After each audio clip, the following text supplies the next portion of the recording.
All right, and we are live. Thank you all for being here tonight for another episode of the movies that made us.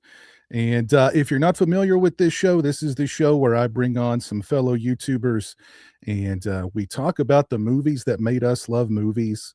And then we talk about what inspired us to start our YouTube channels, our YouTube journeys, all that good stuff.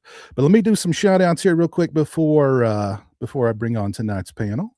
Got my boy Horror Orman here. What's up, sir? We got Oliver here. We've got Mary. We got Tony. We got Antonis. How you doing, sir? We got Down is up here with us tonight. We got Punisher Batman fan. We've got Adrian. How you doing tonight, Adrian? We got Alexander. What's up, Alexander? Thank y'all for being here. Appreciate it. RJ Skorinki is here for the Night Watch Zone, and that's it. That's it. He could care less about the rest of us. Just here for the Night Watch Zone. Well, RJ, I'm going to do you a big favor right now because I'm going to bring on tonight's panel, and the very first person I'm going to bring on is Night from the Night Watch Zone. How you doing, man? I'm doing great, Piz. Trust me, RJ, he's awesome. I did not pay him to say that either. Oh yeah, RJ's been around for a while. I was just just cracking wise on him, but you've got fans in the chat already, man. Hey man, I'm just happy to be here and get a chance to hang out with you guys, and I appreciate the invite. This will be awesome. I love it when you get these panels together, man. They're amazing. Yeah.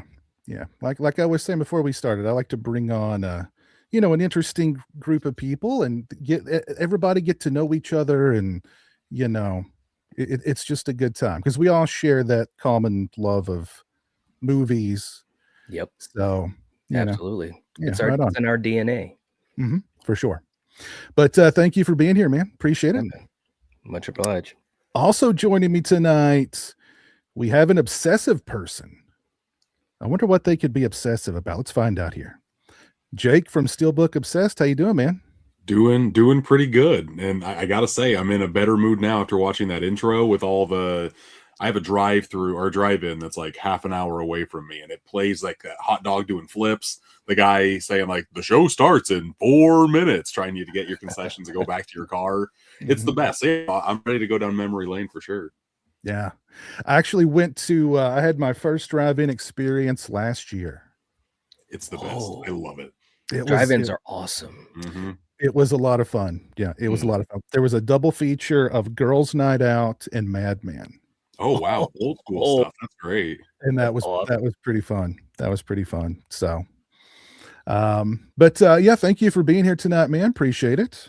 Yeah, no, absolutely. I am a big fan of this series in particular, your channel overall, but I really like it when like just, random people who are on this space that have some type of, connection together, just kind of group up and have a great conversation. Yeah, right on. That's what it's all about. Yep. But appreciate it, man. Thank you very much. And again, big fan of all of these people's content. That's why I brought them on. And I have to be careful with what I watch of yours because your content sometimes gives me FOMO. Don't do that. That's not what I'm trying to do on mine at all. I'm nervous that happens to people, but I just kind of like to showcase all the new stuff, and you pick and choose what you want. It's that Steelbook obsession, man. It never stops. No, never stops. Okay. Also joining me tonight from After Hours Video, we've got Steven. What's up, man? What's happening, guys? How you doing this evening? Doing very well. Thank you for taking the time out to be here. Oh, thank you for having me. Big fan of the channel, and really excited to hang out with you guys tonight. Yeah, well, I was on your channel not too long ago, and I had a great time. And I thought I'd return the favor and put you under the spotlight and just let you sink or swim. Yeah, I hopefully swim. and just interrogate you the whole time. Yeah, right. Not that you did that to me. I'm just playing, but yeah, thank you guys for being here. I really appreciate it. My boy Swaggy's here in the chat. Tony's cracked open a Bud Light, so he's celebrating. We've got Kelly here. What's up? We got Julie here. What's up, Julie? Got Weston here with us as well. Appreciate y'all. Well, let's just go ahead and dive right into it. I want to ask you guys what your earliest movie memory is. I'm going to start with you, Knight. What's your earliest movie memory? That's such a challenging question. I will say this. I was really lucky. My parents, they loved the video stores. Mm. And my mom worked in a hospital and also had a friend that would love to make copies of VHS tapes. One of my earliest memories, and I'm sure there was something before it, but the one that really just kind of stood out was First Blood.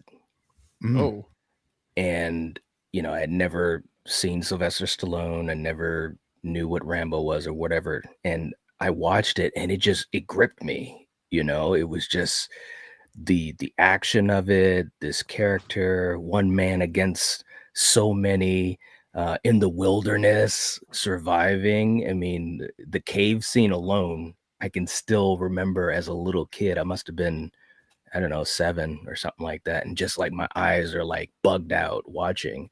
And it really made an impression on me. And to come to find out that they were big fans of Sylvester Stallone. So of course I had to become a big fan of Sylvester Stallone, still am to this day. So that was one of the first movies that I can remember vividly, just kind of like, wow, this is so cool. I want to be like Rambo, And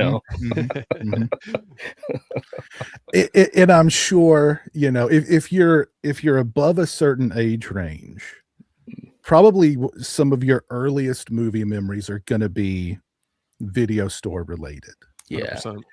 And I just have so many great memories of the video store. One of my earliest memories is being in the video it and somehow finding myself standing in front of the horror section. And that was it. That was it. Yeah. So it was really like that 2001 kind of moment of just seeing all those boxes and all that artwork, and like Beautiful stuff. It was over for me from that moment on. So it just got in the blood. So Yep. For It sure. was a special time. The video stores, man, it was like an adventure. It truly was. Oh yeah.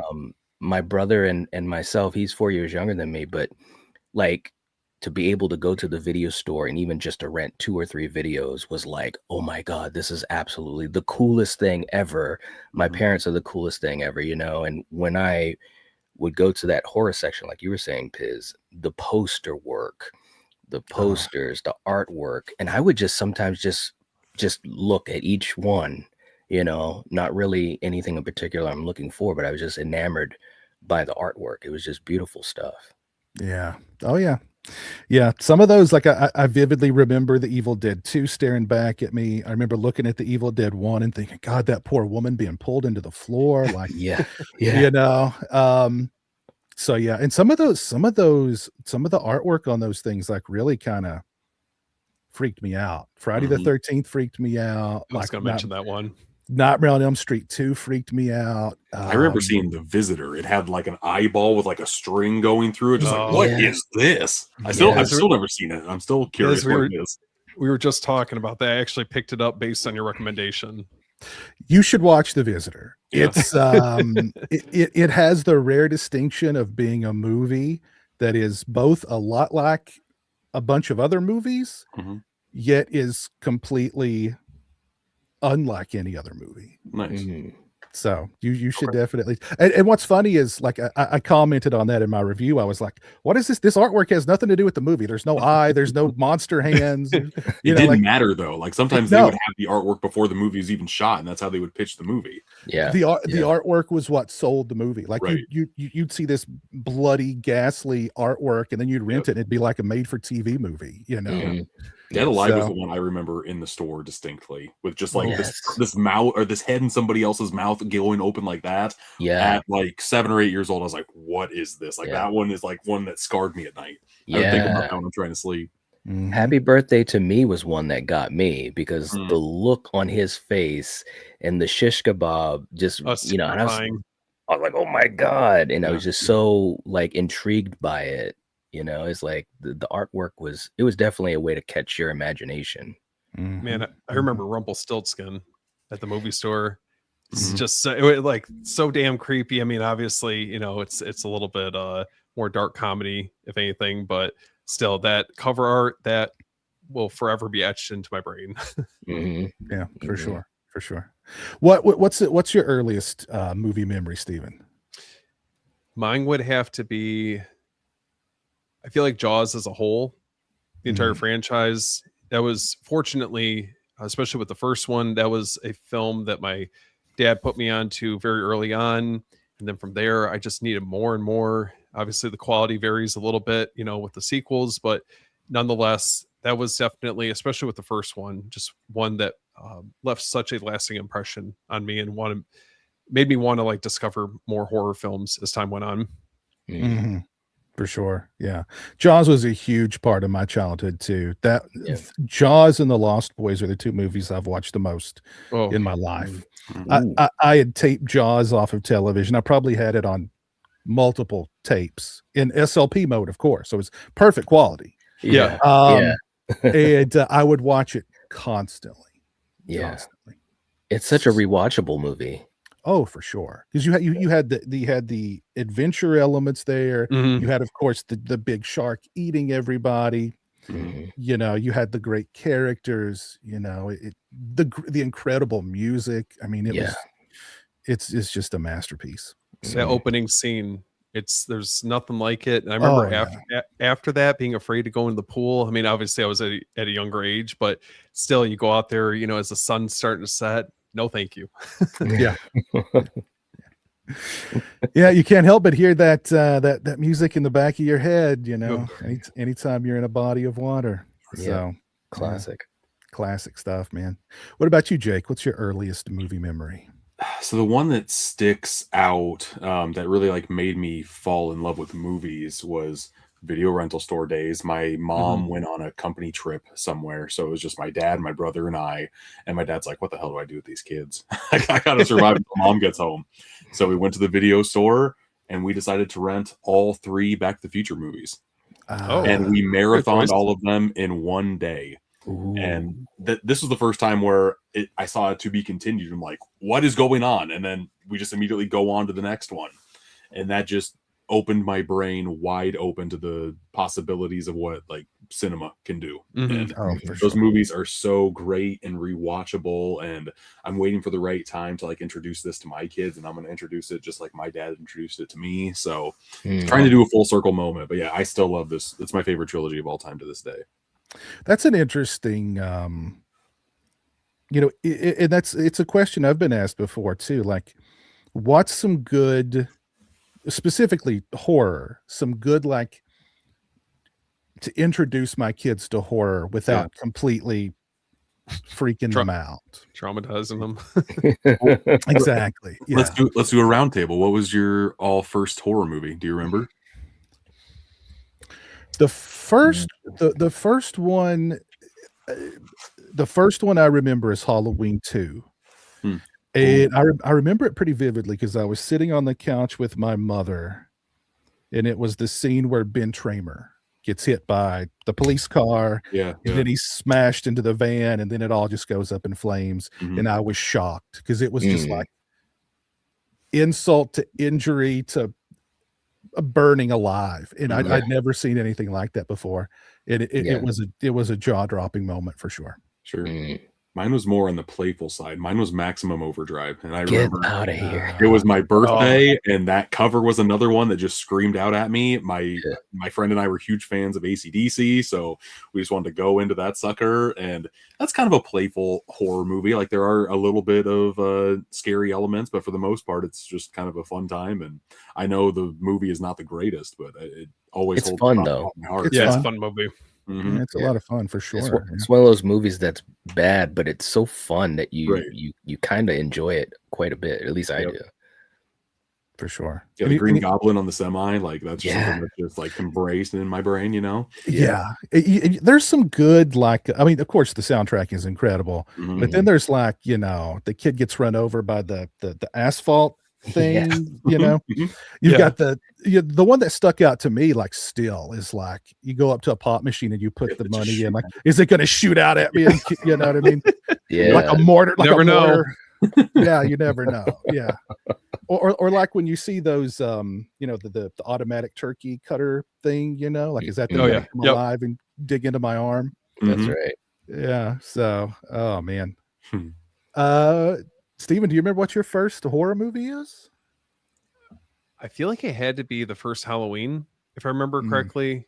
Usually my parents worked till late. So my brother and I, that was always the time that we would try to cram in, different horror movies that we had rented. So we weren't at a younger age, we weren't supposed to be watching horror movies like that in the house, but we had this local video store where we would ride our bikes down to. I bring a backpack, load up on a bunch of like VHSs, bring them home, and then wait till my parents were at work, and then that's when I would watch all of them. And I remember the first Halloween, just being scared to death. Probably saw it a little too early, but nonetheless, just very fond memories, especially seeing that first one. Did your parents try to shield you from horror? Because for the longest time, I was any of the big anything I wanted to rent, I had to take the box to mom. And if it was a part of one of the big franchises, if it just looked too ghastly, Mhm. she was like, it's a no-go. And even after, like, I was free to rent anything, there was still one movie. And this comment she talks about the Texas Chainsaw 2003. Oh, okay. But the one movie she still was like, I'm not going to let you rent that because I'm not going to let you watch people get cut up with a chainsaw, was the Right. original Chainsaw. Oh, Yeah. Yeah. So it was a little later before I got to see that one. And that's my favorite horror movie. so good. But yeah, so she was, she was parenting there for a while till I was about 8.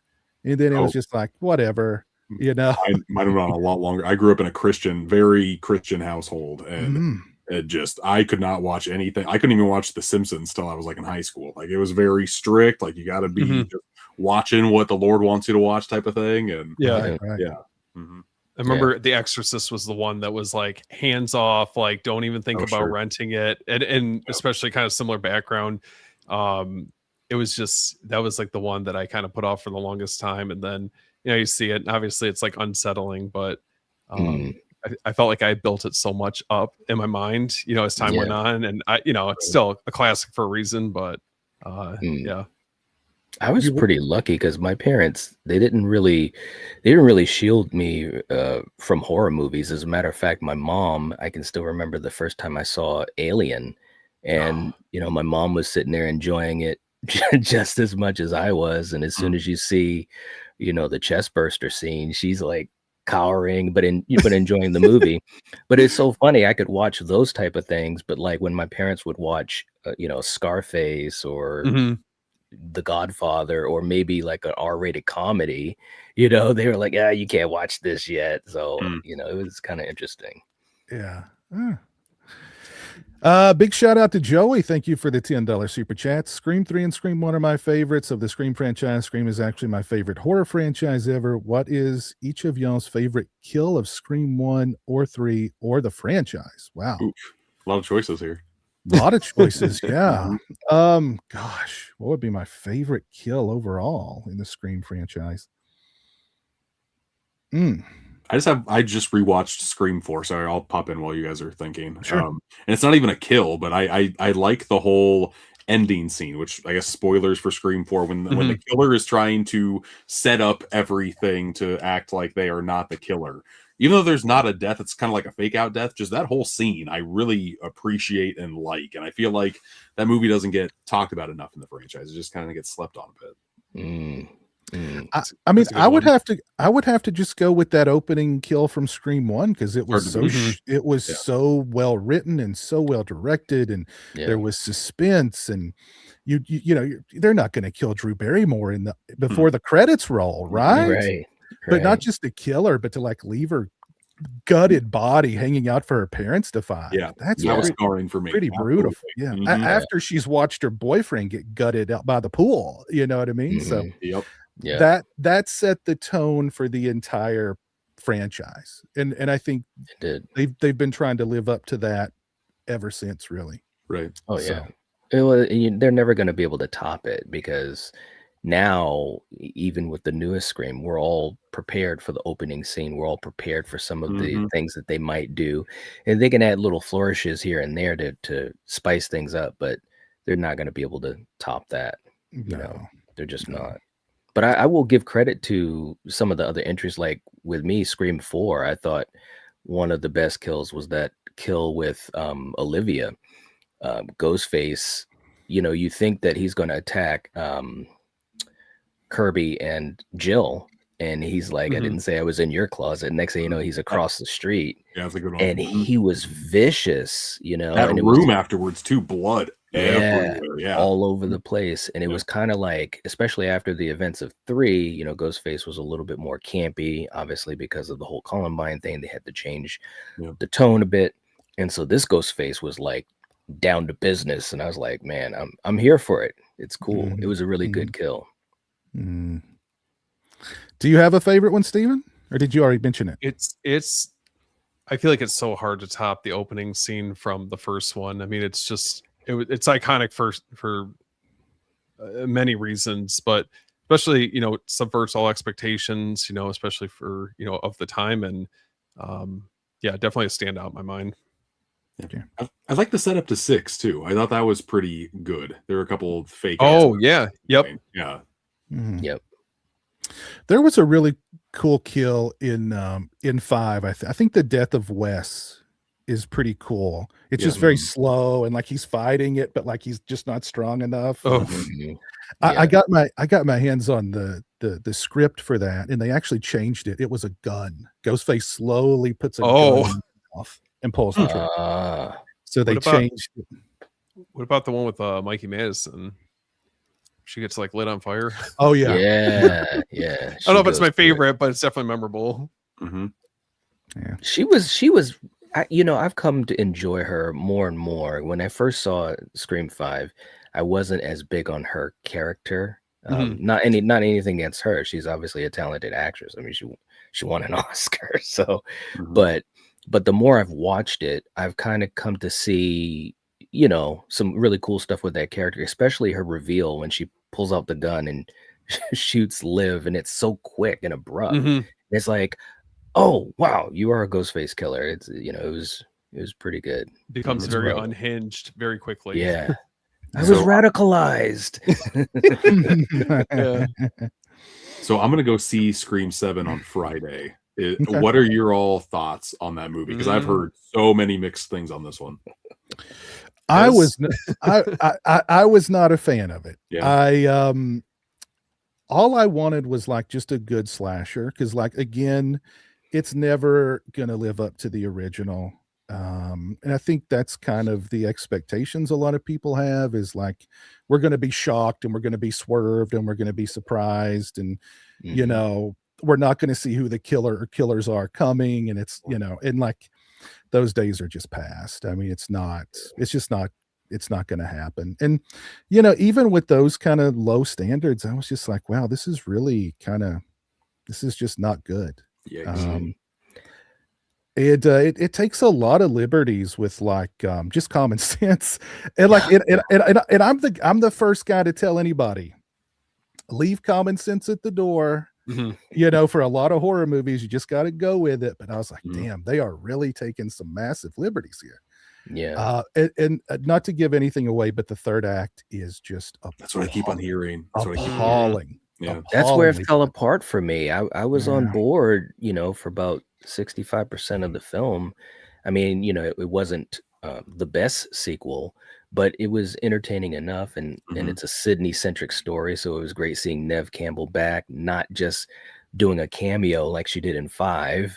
And it's a mother and a daughter story, so I enjoyed that. But yeah, when the third act hits and some of the creative choices they made, it just kind of was like, wow, this is going off the rails a little bit for me, which is too bad, because they had all the elements to make a good, a really good film. Well, It's And making like, a ton of money. They're Yeah, gonna right. make one. So listen, they'll be 8, 9, and 10. There's no Yeah. doubt Yeah. about it. Yeah. It's a lot. It was a lot of nostalgia bait, and I think Mhm. you could tell like they didn't have a lot of time to get the thing written. They didn't. I swear, AI wrote it. AI wrote this thing. It's And, rough. and I think you could tell too that like Williamson did not have a lot of time. He was just like, let's get this done. Yeah. He was under the gun big time, I think. Yeah. He didn't get a chance to really do a lot of the rewrites. He did a few of the components like with Sydney and the daughter Tatum and I think a couple things with Gail, but he didn't have anything to do with the big creative choice that they had in the film, not to give away spoilers. And of course the third act, he didn't have much to do with that as well, which is too bad because it's like he's been involved with some of the best films in the franchise, writing 1, 2, and 4. And it's like, so he knows what a good third act is. He knows what that looks like. But yeah. Why bring him in and not give him complete freedom to rewrite the script however he wants? Agreed. That just doesn't make sense. Yeah. It was it was like the first time I felt like the franchise was losing steam. I don't know if you guys felt like that a little bit, but by the end, I didn't feel invested in any of the characters. Yeah. Yeah, it's just too bad because to me, and I've said it many times on my channel, I think it's had been one of the most consistent horror franchises. I really liked 6. I thought 6 was very strong. Yeah, there was a lot of fun to be had with 6. Yeah. And them creating these new characters, the Carpenter sisters, and nothing was perfect, but I think it showed that this franchise can live beyond the OG 3, Sydney, Dewey, and Gale. New blood was definitely needed, I think. And I think it's really still needed because even though they bring in, the legacy character the legacy characters, I mean, they don't really give them much to do. They're just especially sort of there. Courtney Cox. It was like nothing. Yeah. So, it was a disappointment. It was a disappointment. Well, let's talk about the movies that had the biggest impact on you guys. And I'll give you an example. When I was maybe 13, 14, I saw True Romance for the first time. And that was the movie where it kind of opened my eyes to the fact that movies could be more than just entertainment. That like somebody really smart wrote this thing. They wrote all that dialogue. They wrote those characters. Great actors are bringing those characters to life and with these amazing performances. And it's in the hands of a director with a really distinctive style. And like you put those elements together and you make a great movie. It was the first time that I was thinking about people behind the camera instead of just the characters in front of the camera. What was an impact movie for you, Jake? Well, like I said, growing up, I wasn't the biggest fan of horror movies because I didn't really watch a lot of them. But the older I got, the more I started dip my toe into the genre. And it wasn't until I watched John Carpenter's The Thing where I was just blown away by this masterpiece of a film, just because it kind of combines everything I like about a film. It combines practical effects, which I don't even know if they've ever been done better than they have in The Thing. It was werewolves and Among Us before all that stuff was even thought of. There's the whodunit aspect of it is such a fun time. The isolation of everything just adds to the fear factor. And there's not a thing I would change in this movie. It's still my favorite movie of all time ever since I saw it. I think I saw it when I was 25 for the first time, and I've seen it 5 or 6 times after that since. So, yeah, love this thing, and I have nothing but great things to say about it. That's an awesome pick. It's an absolute masterpiece, and the one of the greatest things about it is people are still debating, well, who was it at this point, and then who became it, and then is what was Keith David's character's name? Childs. Is Childs the thing, or is Kurt Russell the thing at the end? Your people are still debating that today. And I don't think there's not a weak element to that movie. No. I don't think so. It does a Not at great all. job introducing all of the characters, just so you care just enough about them to Yep. be like, oh God, I hope he's not the thing. I hope he doesn't die. Yeah, I hope he's not infected. It's great. And and even though, like, even when, like, I've seen it a million times, there's still like that you know, it's still uncomfortable kind of to Mhm. watch. The paranoia just grabs you by the Oh balls. yeah. And, Oh yeah. Yeah. you know, and those effects still look so good today. Mhm. Incredible. Yeah. I remember seeing it for the first time, and when Doc is doing the defibrillator on, was it Cooper? I think Cooper. And his chest and stomach open up and just Mhm. eat the guy. Like, oh my God, I'd never seen anything like it. Blew my freaking mind. It was And even so like the spider head just crawling around, like I Yeah. laughed because I was so uncomfortable. Like that's funny, but it's like, oh my God, what is that thing? Or Right. the dog effects. Yeah. I had never seen Shaking anything like that. Yeah. Oh, it Mhm. still makes me uncomfortable watching that, especially being an animal lover. It's like hard to see Yes. that, but Yeah. it's like, I mean, it's effective. It works, for what Carpenter's trying to do in that scene. Yeah, you got the poster behind you. Yeah, I was just about to say, man, Yeah. I'm a hardcore The Thing fan, and like you guys were saying with the practical effects. I mean, Rob Bottin, Yeah. he slept on the set. He Mhm. actually had to go to the hospital just from all the exhaustion of the production at the end of it all, and you could just see all that blood, sweat, and tears Mhm. in what they did. And to this day, those effects still look They do. so amazing. Yeah. I mean, it's the spider head. Still, I look at that, I'm like, okay, I've seen tons of documentaries about how they did it, but I still can't figure out how they did it, Mhm. without And it holds up. computers. Yes. Mhm. Yeah, Yes. Boutin was in like his early 20s when he made all that stuff too. That just Yeah. another breed, man. It was, crazy. Amazing stuff. That was such a special time, for movies. A lot of those practical effects, these wizards, Stan Winston, Rick Baker, Rob Mhm. Bottin, all these guys, just amazing stuff, man. Yeah. Amazing. I miss that stuff so much. I do Mhm. too. I do, and Same. you look at American Werewolf, you look at The Thing, Mhm. you look at some of the stuff like Rick Baker was doing even before then. Like, it all holds up. It still looks great. And like, Mhm. what do we have today? Like awful, like Mhm. CGI fake. Mhm. It just they can put whatever technological advancements there are. It Mhm. still doesn't look as good as that stuff from 40 years ago. That's right. Agreed. Mhm. You know? CGI I don't think ages well at all. And No, it doesn't. unfortunately. No, it doesn't. No. No. Like that Wolfman movie with Benicio del Toro, like Rick Baker was on that, and he was hoping to, maybe better what he had done in American Werewolf, and that was originally the game plan from what I understand. But then the Mhm. studios kind of came in and said, no, we're gonna, add on to it with some, and it was horrible. Yeah. Why hire Rick? horrible. Why hire Rick Baker when you're Right. gonna, Exactly. Yeah. Same with It that doesn't- Thing remake or Yep. Oh, yeah. prequel, I guess, Yep. in 2010. Yeah, they made all practical effects, and the studio's like, no, let's CGI it. Yeah, Yeah. yeah, It yeah. just doesn't It's make any just sense. crazy. No. And I actually enjoy that movie a lot. It's a really good, fun double feature for Mhm. me as a fan of that, universe. But yeah, those effects, it's just horrible. Yep. Yeah, big time. Let's see. Night. What was the movie that had a big impact on you? Well, it's such a tough question. I guess I would say as I started to get a little bit older, and I was a big film fan, and I loved action movies a lot as a young kid, and then I got into horror movies. Friday the 13th was my first horror movie that got me into it, and then I was just so hooked. But once I saw Silence of the Lambs, it was Mm. kind of like one of those Mm. moments where I was just like, it was so different than watching something like Halloween or Mhm. Elm Street and all the things that I had Oh, yeah. watched before that.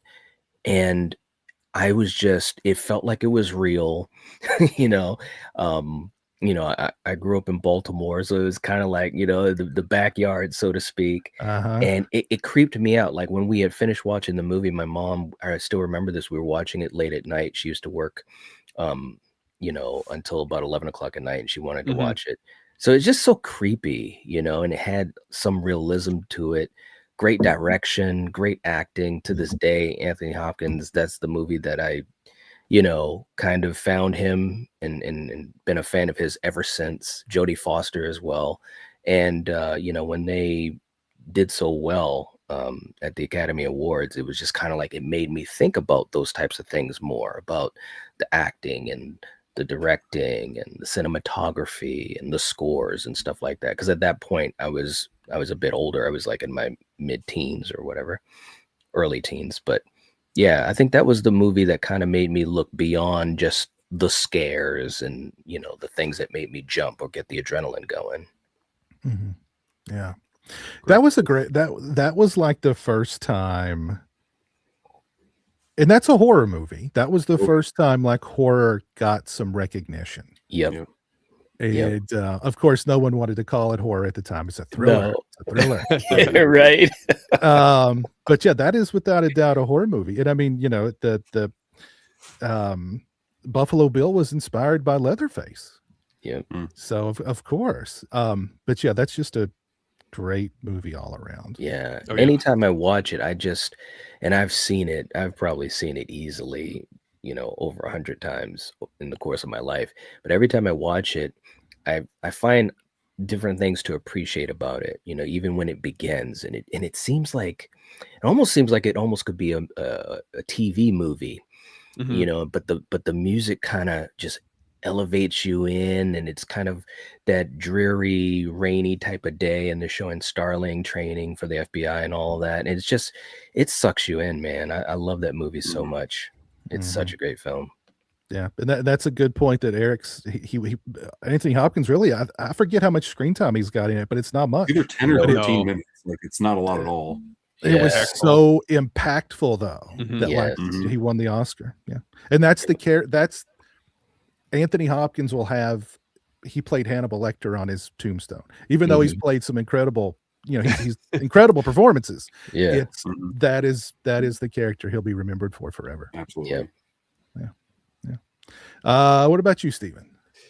Man, I gotta go with none other than Martin Scorsese's Goodfellas. That film to me had such a profound impact on my love of, like, you know, crime and thrillers and, you know, dramas, whatever the case is. But it just opened the door for me in so many different ways, with really wanting to discover more, like taking cinema a lot more seriously after that point. Resulted in me, you know, diving more into Martin Scorsese's filmography and just discovering all these wonderful films, and, you know, branched off into, you know, learning about Casino and, you know, Bronx Tale, and you know, seeking out like King of New York, films like that, of course, The Godfather. So it's just a movie that I have such a holds such a special place for me in my love of movies. Absolutely. Yeah. I mean, has Scorsese made a bad movie?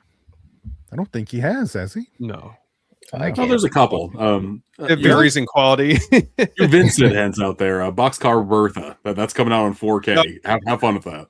I don't know if I've even heard. I don't think I've ever heard of Boxcar Bertha. There's a reason for that. I've heard of it, but I've never seen it. I wouldn't. If you haven't seen it, it's fine that you don't. Yeah. But there's not a lot. That dude kind of dips his toe in a lot of different genres and rarely ever misses, for sure. Yeah, for sure. You know, Frank brings up an interesting question. I was actually going to mention this when we were talking about Silence of the Lambs. And be honest here, how many of you have stood in front of a mirror, turned on Goodbye Horses, and done the pose? Can't say I ever have, Piz. I've thought about it, but never have. Not yet. I never thought about it, but I have imitated it. Rubs lotion on its skin. I've done that. I don't believe any of you, for the record. Unbelievable. Put the lotion in the basket. So, you know, I think, you know, all of us here are horror fans. We got into horror, you know, some of us maybe a little later than others. But I wanted to know, for those of us who've been in it, you know, were you ever treated like an outsider, either at school or with friends or even with family, because you loved horror? To a degree, I would say so. I didn't have a lot of friends that loved it like I did, which was kind of like, damn, I want to talk to someone about it. You know, my brother was 4 years younger, so I couldn't really do that with him. My dad, to this day, he's just not a horror fan. It's so funny too, because sometimes he'll ask me about the channel or whatever. What are you guys talking about this week? And I'll say some horror movies like, oh, I don't want to watch that. I don't want to watch that. I'm like, I know, Dad, I know. But you know, I maybe had like maybe 2 friends in school through most of my school years that I could talk to about horror movies or whatever. But otherwise, it was something that, you know, I kind of kept to myself. And a couple of my like aunts and uncles, they were kind of like, wow, you really love that horror stuff. I was like, yeah, I do, you know. So yeah, it was kind of weird, which is why it's so cool to be able to do YouTube and, you know, have a community where everyone else has their own types of passions for it. It's like you don't feel like you're an outsider, you know. Mm-hmm. Yeah, for sure. What about you, Steven? I mean, I would say I had friends that were, I guess you could probably agree, like surface level interest in horror, but you know, finding like mutuals that were into films like Zombie or Cannibal Holocaust, you know, even I would say to like a certain extent Texas Chainsaw, I didn't have a ton of friends that were into horror films like that, so it was like the few and far between. But I think it was more so like family would be wondering like what the hell I'm watching all the time. Yeah. Now, Jake, you know, you said you grew up in a very Christian, you had a very Christian upbringing, so you didn't get into horror until a little later on in life. How did that happen? And what was the family's kind of, or just in general? Because I mean, you couldn't even watch The Simpsons. How did you segue into, you know, The Simpsons, into horror, into just mainstream movies? I would say that I think everyone has that one friend who you just kind of sneak over to their house and do some things that you weren't able to do at your house, you know? This friend was into a lot of weird shit. That's how I was kind of, you know, kind of went into the horror genre. I remember watching House of a Thousand Corpses and Saw and all that type of stuff, like in my high school days. And I always had that group to talk with, but I never really talked with horror with any of my other pockets of friends. Like, you just kind of knew like these are the people that get it, so I'm going to stick with them and talk with them about it. Because I know if I talk with anybody else, they're just going to look at me weird, I guess. Right. Yeah. Mm-hmm. Yeah. I mean, kind of the same thing. I mean, I remember a time when horror wasn't cool. And in high school, up until Scream came out, horror wasn't cool. And if you watched horror, like, there was just something wrong with you. So like, I didn't really talk about horror that much, to be honest. And I've told this story before, but I'll say it again. My best friend in the world was seated next to me in art class, and we were on computers right next to each other on this brand new thing called the internet. And he was looking at whatever he was looking at, and I was trying to find information on Halloween 6, because Halloween 6 was about to come out, and I love Halloween, of course, and all I could find was maybe like 1 or 2 pictures of Michael Myers from the movie. And he glanced over and saw me looking at a picture of Michael Myers, and just the look of disappointment and like disgust, I'll never forget. And he goes, "You don't really like that stuff, do you? I mean, those movies suck, right?" Fast forward a year, Scream has come out. Now he's all about Scream. He's all wanting to know all about the movies that Scream had referenced. And like, everybody in my high school was all about Scream. They were loving Scream. They were watching horror movies, or they were at least admitting that they liked horror movies now. And so, you know, after that, I was about 8. I could watch anything I wanted, and like my close friends knew I was really into horror. But there was another time that kind of, I realized I couldn't talk horror with just anybody. This was like in kindergarten or first grade. We were handing out Valentines to each other. right? And I had gotten these really cool Universal monsters Valentines. And I had given one of the guys in the class a Dracula one. He walked up to me. Now, remember, we're like kindergarten, first grade. He's holding the thing, and he literally throws it at me and calls me a freak. Wow. So I learned very early on, I got to kind of keep it close to the vest here if I want to fit in. What a little dick. Yeah, that's brutal, man. That sucks. And that's and really, when I think about it, I think he may have called me the other F word. Sure. Oh wow. Yeah. Thanks to the parents. Yeah, right. Or someone. Yeah, but I learned at that moment. Okay, all right, I got to be a little selective with who I'm open about with my love of horror.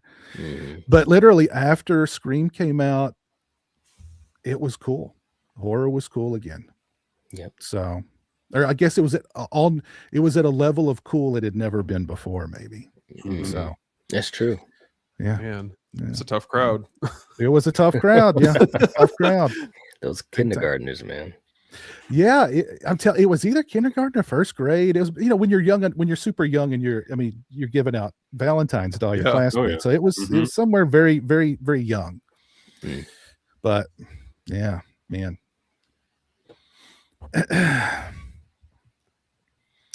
Let's see what's going on in the chat real quick here, shall we?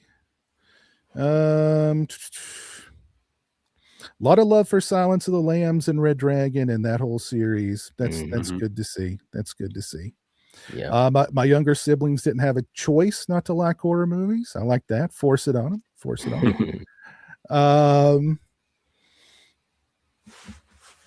So yeah, we've got a pretty lively chat. Thank you all again for hanging out. Appreciate it.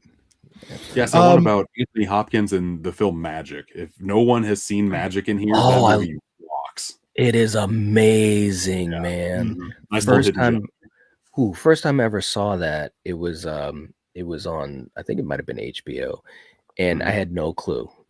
At that point, I knew who Anthony Hopkins was, but I didn't know that he made a movie. What is it, 1978 or something like that? Yeah, around that ballpark.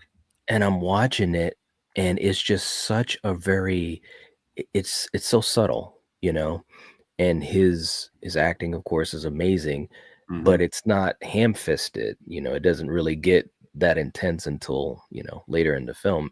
But it was so cool. It was like got this really cool atmosphere, and you're rooting for him so badly, and of course, it's not going to end well. But it's a great underrated. I'm shocked that movie has not received any boutique love from anybody. I don't know if the rights are hard to get or what, but I feel like that movie would kill, and it deserves to have like a new audience for sure. Yeah, check that out.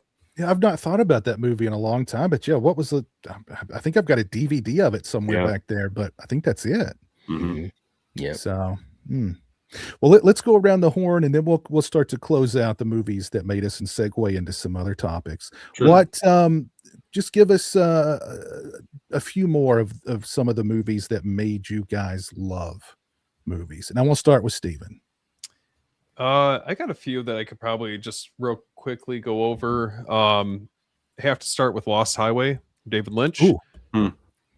That was, oh my gosh, that was an experience when I had a chance to see that. I'd say Bad Lieutenant, Abel Ferreira.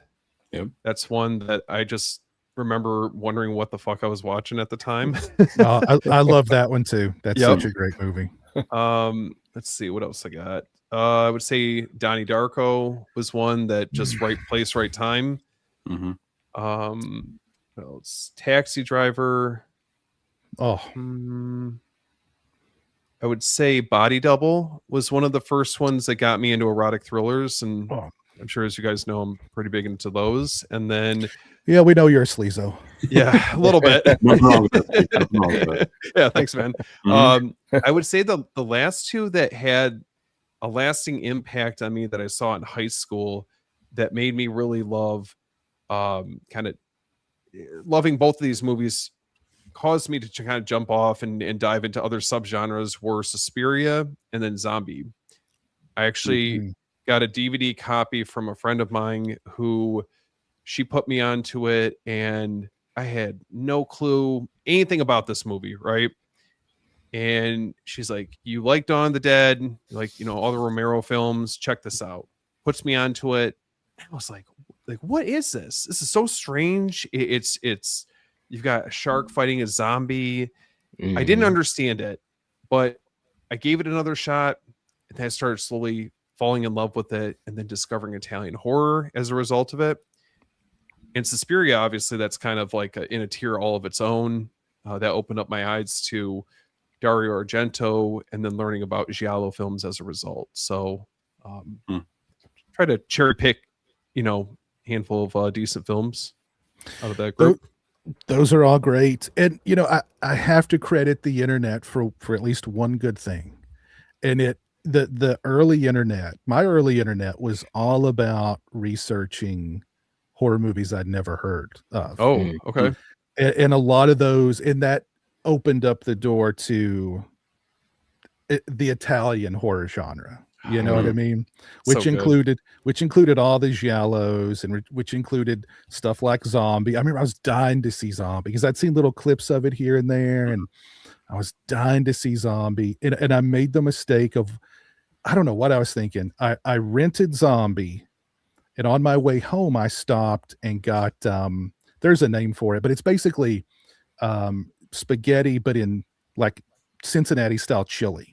Oh, yeah. So I'm eating spaghetti while I'm watching people get their guts ripped out. You know what I mean? Like it was an interesting choice, but so yeah, and you gotta credit early Anchor Bay for making all that stuff available. Oh yeah, because without them, I mean, my goodness, it would have been so difficult to track down Deep Red and Suspiria and Zombie, and you know what I mean, the Bava stuff and all that, really. So would you say that, was it more DVD or VHS? Like once they started putting out those from Anchor Bay, was that really when the audience kind of started, I guess, building out?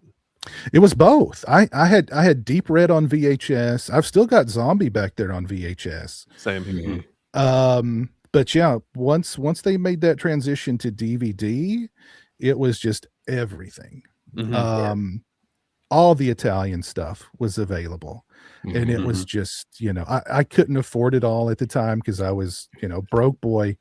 But like if I saw that little clipper ship on the spine, I wanted to see it. Didn't matter what it was. I wanted to see it. So I always remember Evil Dead, thinking of Anchor Bay. Oh, of course. Oh yeah. It's so many releases. My God. Yeah. So many One of my Holy Grail pieces is still that Necronomicon that they put out. I want that so bad. Ooh, One that hasn't like worn apart over time, Yeah, I've had to replace the one I had for so long. It just deteriorated to nothing. Oh my So gosh. yeah, and the part two's slowly making it to that point too, unfortunately. Oh.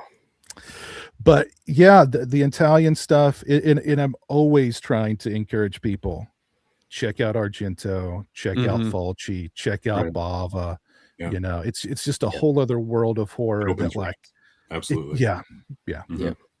And some of that stuff is just so freaking good. It is. Oh yeah. It feels so fresh too. Like Yeah. you watch it and it doesn't feel dated or aged, even though it has those old school elements. And maybe it is because it's, obviously foreign, but they just feel so fresh. Watching something like Zombie, it's one of the most enjoyable zombie films I've ever watched. And I love zombie films. I'm a huge Romero fan and so forth, but something about Zombie, man, it's got its own thing. The music, the atmosphere, it's on a different level. Yeah, my first dive into that realm was Demons, and that was just oh my God, what is this? This is wild. Yeah, that's a great one. That's a great one too. Oh man, so I always tell people, and Piz, obviously you've done like an amazing job of this. It's inspired me too, but I mentioned to folks, that are fans of horror, you gotta check out Italian horror. You gotta just open yourself up. You know, you gotta watch things like Audition. You gotta watch things like, you know, The Beyond, and all of these great films that they may have never heard of, but they're awesome. Right. Yeah. Absolutely awesome. And J horror too. We can't leave out J horror. Anchor Bay really Mhm. opened up a lot of people to J horror too. So, Yep. and that has its own vibe and flavor and style as well. So, Yep. yeah, for sure. But Knight, give us a few more of your the movies that made you love movies. Yeah, you know, again, I loved a lot of action and sci-fi and horror growing up. One of the Probably my favorite movie character of all time is Rocky. Um, and growing up, like I had seen First Blood first, and then and then my mom comes home with Rocky 3. And I, you know, again, I'm a little kid. I don't have any idea what's going on. And I'm seeing, you know, Sylvester Stallone cut up as all hell, looking jacked. You got Mr. T with some of the greatest dialogue of all time. And it just captured my imagination so much. And I remember when Rocky 4 came out, I caught up with Rocky 1 and Rocky 2, and I was like, Dad, we got to see Rocky 4. We go out to see Rocky 4. I have never, ever seen an audience be that energized and like yipping and yang, like if it was a real fight, That's you cool. know, and it was just so awesome. And, you know, seeing my dad excited like that too. And my brother was with me. And so, yeah, Rocky, I credit Rocky as one of those movies. I mean, I'm just kind of thinking, you know, multiple movies, but Rocky is a character. The Fly, I'll never Ooh, forget the first time I that's a saw good The pick. Fly. Yeah. Yeah, that got me turned on to Cronenberg, which of course that's a whole nother rabbit trail. Sure I is. mean, just an amazing filmography that he has. But The Fly, it was crazy because, you know, you got these special effects that are amazing, but this guy that is so likable in Jeff Goldblum, you're immediately a fan of his, and you just see him basically disintegrating into a monster. And so emotionally, that was kind of working on me as a little kid as well. And you know, but at the end of the day, it's really a love story, a tragic love story. So that movie, that movie always is one of those ones that I credit to really just kind of just jumpstart me, you know, to just watch everything. Especially at that point, I was watching a lot of Cronenberg after The Fly. Um, so many things. I mean, by the time things like The Matrix, when The Matrix came out, I think it was a weird time for me in movies because I had watched a lot of the old things that I wanted to catch up on. And like you were saying, Piz, horror was in a weird space right before Scream. And even myself as a horror fan, you know, I didn't run out of gas, but I was just kind of like, you know, just every once in a while, this and this and that. And then Scream came along, re-energized things. And it was really a movement. And when The Matrix came out, it felt the same way, obviously being sci-fi. And I'll never forget the first time I saw that movie. I was just like, what am I watching? It just totally blew me away. The concept. I loved the action because I was an action guy, and the whole sci-fi angle. I was a Keanu fan. Not so much because of Bill and Ted, although I enjoyed that for what it was, but I loved him in Speed.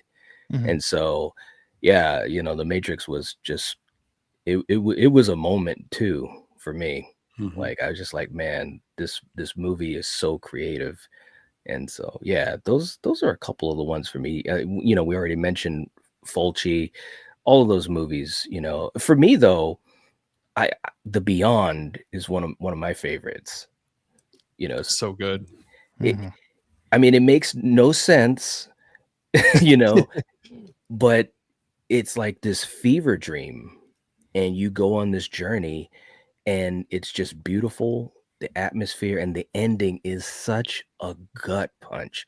To this day, when I get to the ending of The Beyond, I'm just like, oh man, you know. And it's such a powerful film, and that whole trilogy, you know, The Gates of Hell is a great trilogy, but I think The Beyond stands out just because you know, just that ending, you know, you go on this ride and then the ending is just like a bam. These guys aren't going nowhere, Mhm, you mhm, know. mhm. Is that your So, guys' favorite Fulci film? I go back and forth between City of the Living Dead and Mhm. Zombie as my Mhm. favorite. City's I good too.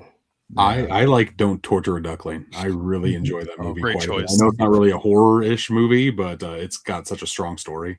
Yeah, mhm. yeah, it is very good. Mhm. But what's great about a lot of Fulci stuff, and you nailed it, you nailed it, Knight, was it it does have it's very dreamlike. Mhm. And that whole Gates of Hell trilogy is very much like a nightmare. Mhm. Mhm. A Yes. and I've compared City of the Living Dead to a nightmare because it's like wherever you go in that movie, Mhm. you can't hide. It's gonna No. get you. Doesn't Yeah. matter where you hide, it's there. It's gonna get you. It can pop up out of anywhere. It's constant fog and mist, and there's just Yeah. wind howling all the time. Mhm. It's just a constant nightmare. Mhm. Very Yeah. And, Yeah. uneasy. and it doesn't have to make complete sense because nightmares don't make sense. That's No. right. That's right. So, but yeah, that's what I love about that Gates of Hell trilogy is that nightmarish quality. It just Mhm. it sticks with you. Yeah. So Yeah. for sure. Some Mhm. great shots of the characters all throughout that trilogy, just Mhm. moments that just stick out, you know, even in um House by the Cemetery, you know, or right near the end, you know, when you're realizing that you're basically toast.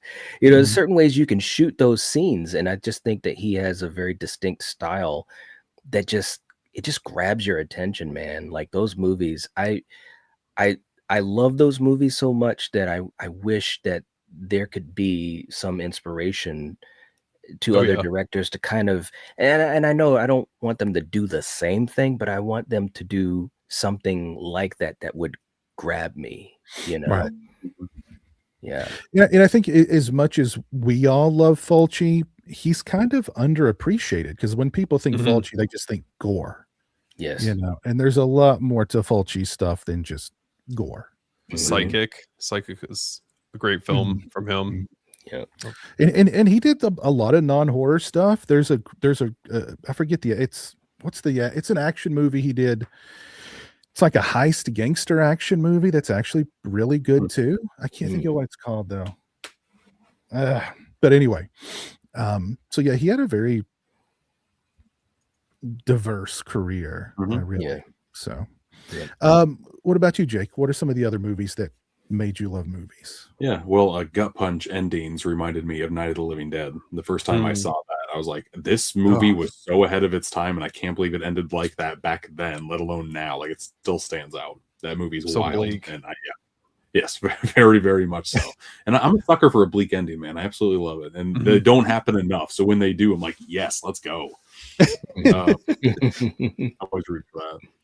The first R-rated movie I ever saw was Terminator 2, and I was about the same age as oh, Edward Furlong, and so that movie just ripped so hard. I saw it at my grandma's house during Christmas. I had some older cousins that would always kind of educate me on certain things that were kind of in Yeah. their realm, and Terminator 2 hit me at the right time. And yeah, that movie mm, still rips. The action is still great. Practical effects, but then you still kind of blend in some like the new CGI stuff they were doing with the T1000 Mhm. and Yep. yeah, TX, whatever it was. And yeah, it just great stuff.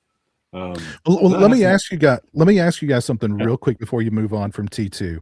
Mhm. Scratch, yes, it's called Contraband. That's the Fulci movie I was trying Mm. to I bring think I up. have that movie and I haven't seen it yet. Yeah, it's good. It's good.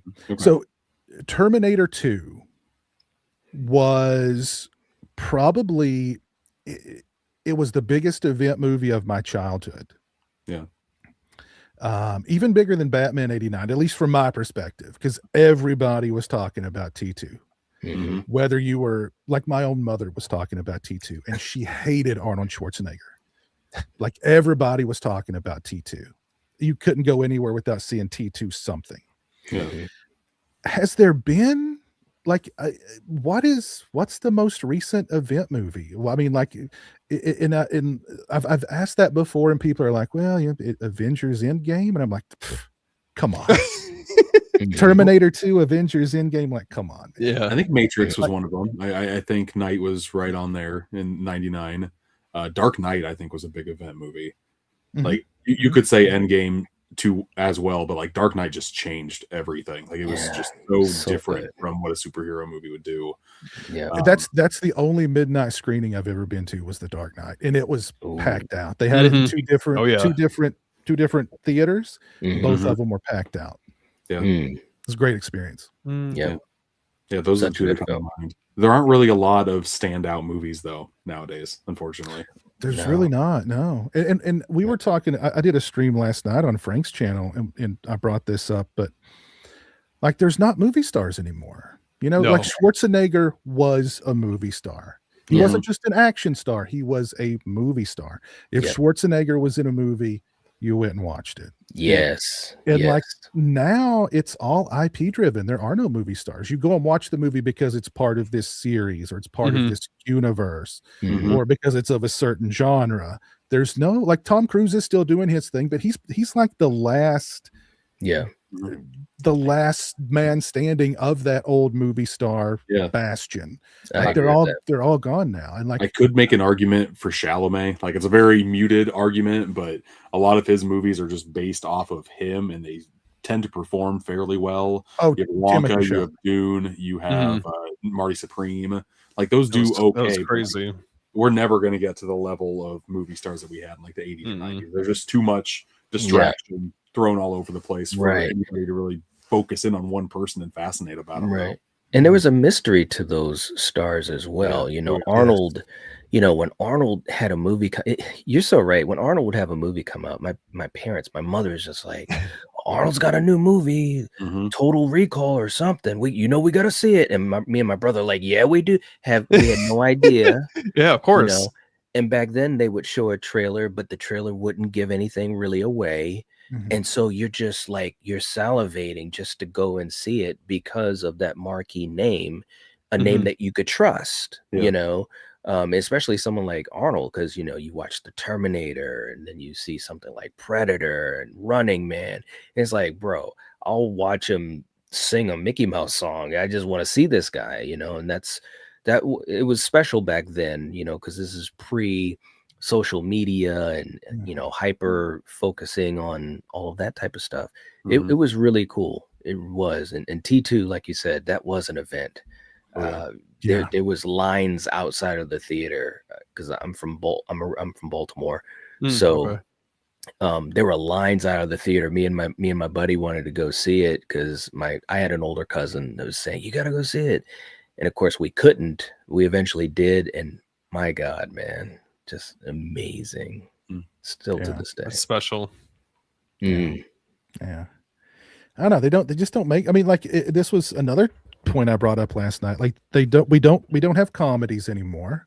So Yeah, like the no. big comedy actors, like, what are they doing now? They're doing Right. Marvel movies when they can, I guess. Mhm. Like, we really don't have that kind of, we have action, but we don't have that kind of action. Like, you know, the John Wick movies are kind of waving the action flag, but Mhm. outside of that, like, what is it? The Fast and the Furious, but that's not about, like, that's just about cars. Yeah. It's not about, like, that to me is not action. You Yeah. know what I mean? Yeah. Like that kind of action movies kind of beyond us. Comedy's dead.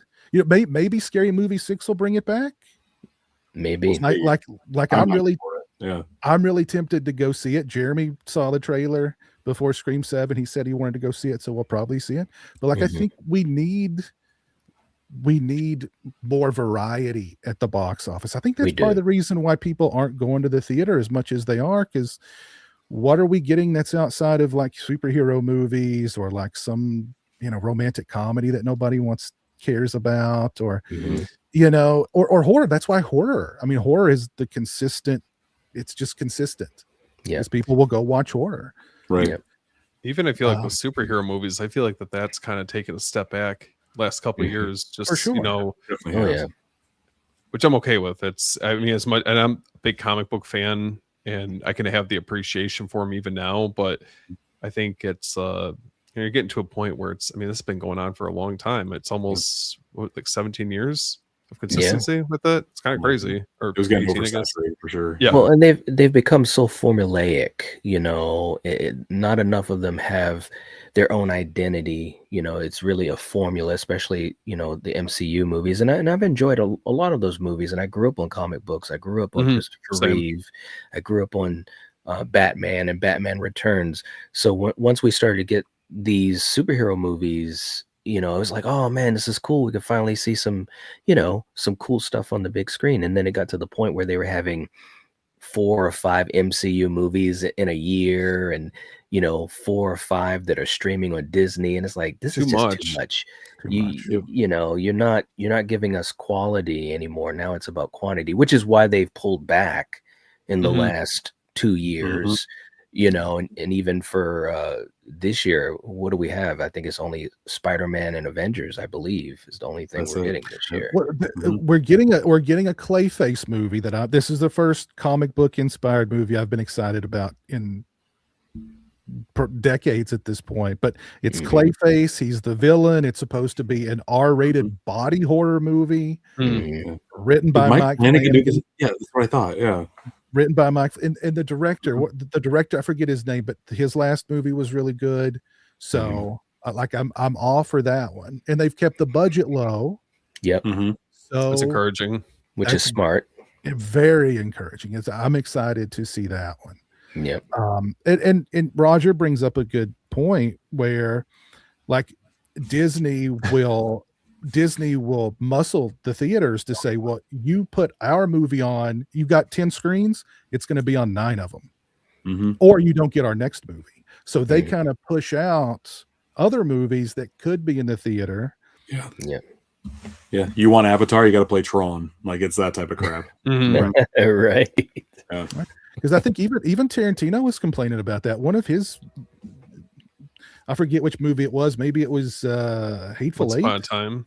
Oh, it was either that or maybe Once Upon a Time. Like he wasn't. The theaters were like, we've got to show, we've got to cut your number of screenings down because Marvel movie. Sorry, if we don't put them on 10 of our 12 screens, then we don't get the next one. And those are the movies that are bringing people in. Right. So, yeah. It is. Hey, we got the review spot here. What's up, sir? How you doing? Clayface was my favorite villain in the animated series. Yeah, I liked him a lot too. Oh yeah. It's a great episode. Yeah, I'm excited. I'm really excited for that one. Any other movies you want to throw out there, Jake? I've got a stack. The other ones I didn't have in the stack, but just some random ones to throw out there. I grew up in the 90s, so I'm a big fan of like their live action Disney type of stuff. Heavyweights is a phenomenal comedy. No one talks about it. Mighty Ducks, Blank Check, like that entire time was great for me in movies. And I was a heavyset kid. This kind of helped out a little bit with that. And written by Judd Apatow. Like nobody knows that. It's a solid comedy still. Yeah.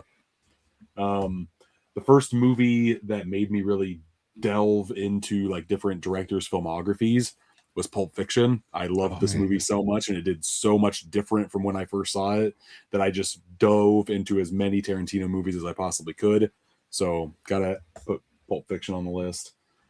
I'm a big fan of animation, but it wasn't until I saw Toy Story for the first time back when it originally came out with those CGI graphics that blew me away. They look like garbage now, but back in like 95, 96, that was a big deal. Explosion. Yeah. And to me, this script is still as sharp as ever. The movie is great, and I'm not really into like people remaking animated movies and stuff, but if you would just take the original Toy Story, same voice and everything, and just like give it sharper graphics, I think it would kind of be in the benefit of this movie for sure.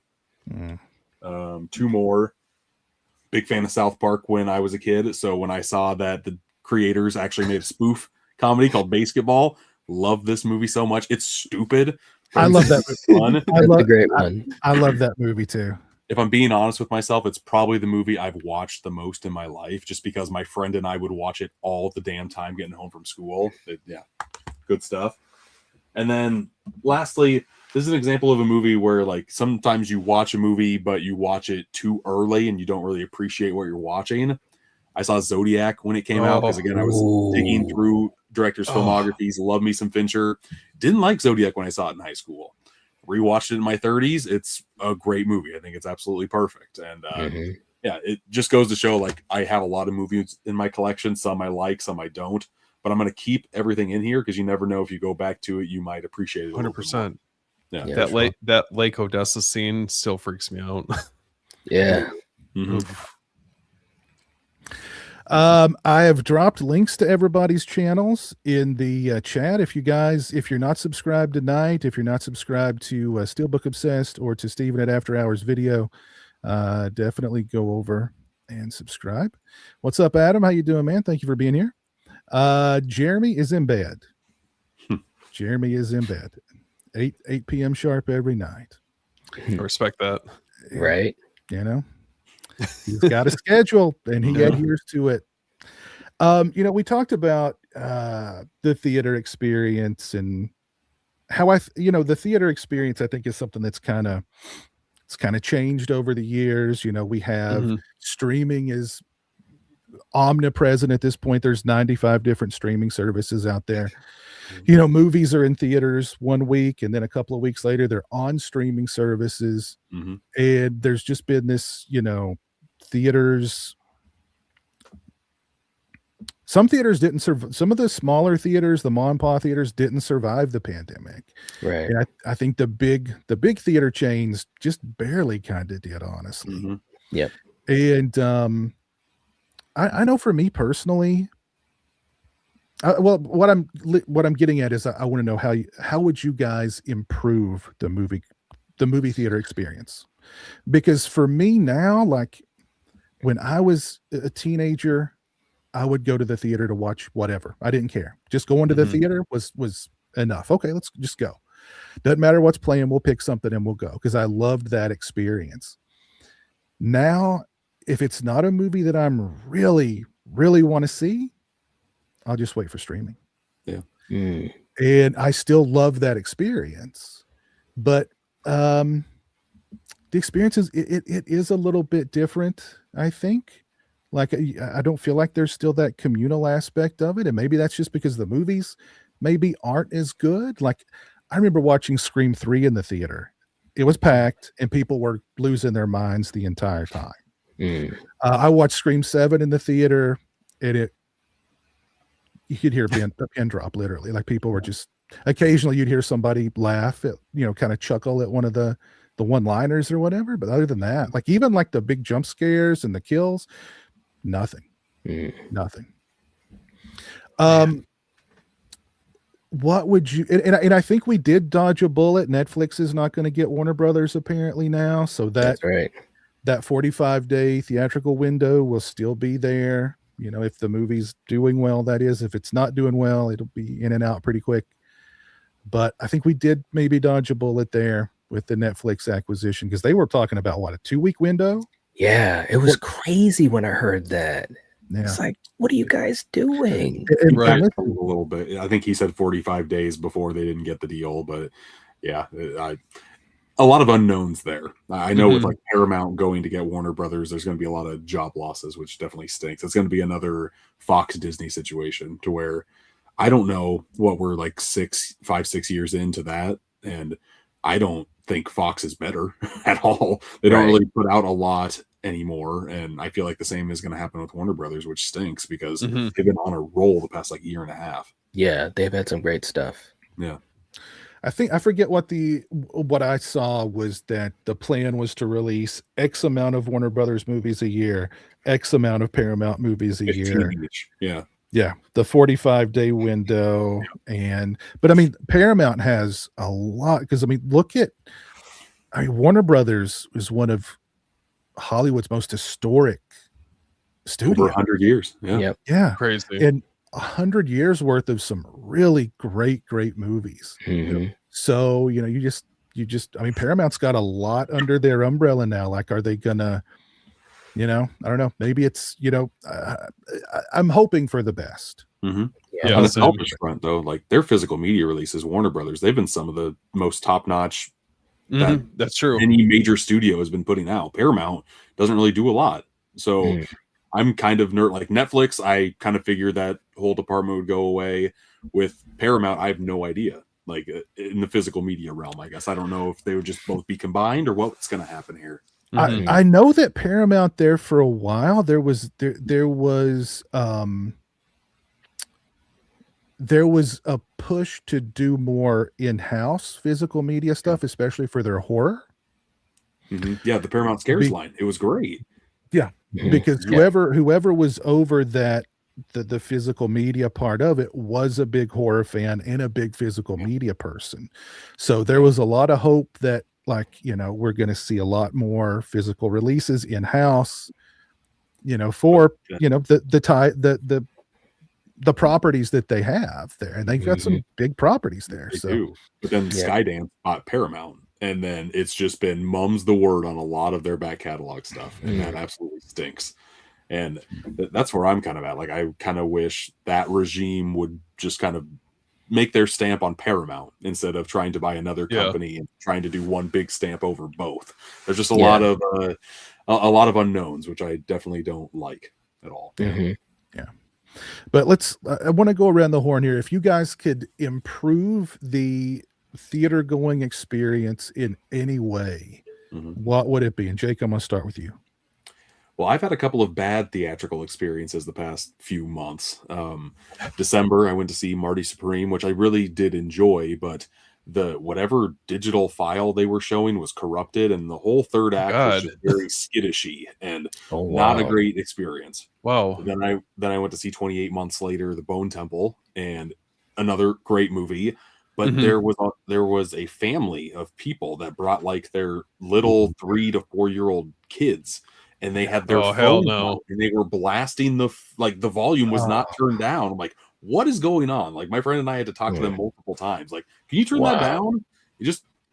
It's kind of rough to where, like, I like the theatrical experience for the most part, but it's hard to deny that you just have to wait a few months. You'll get a gorgeous 4K if you really want to see the movie.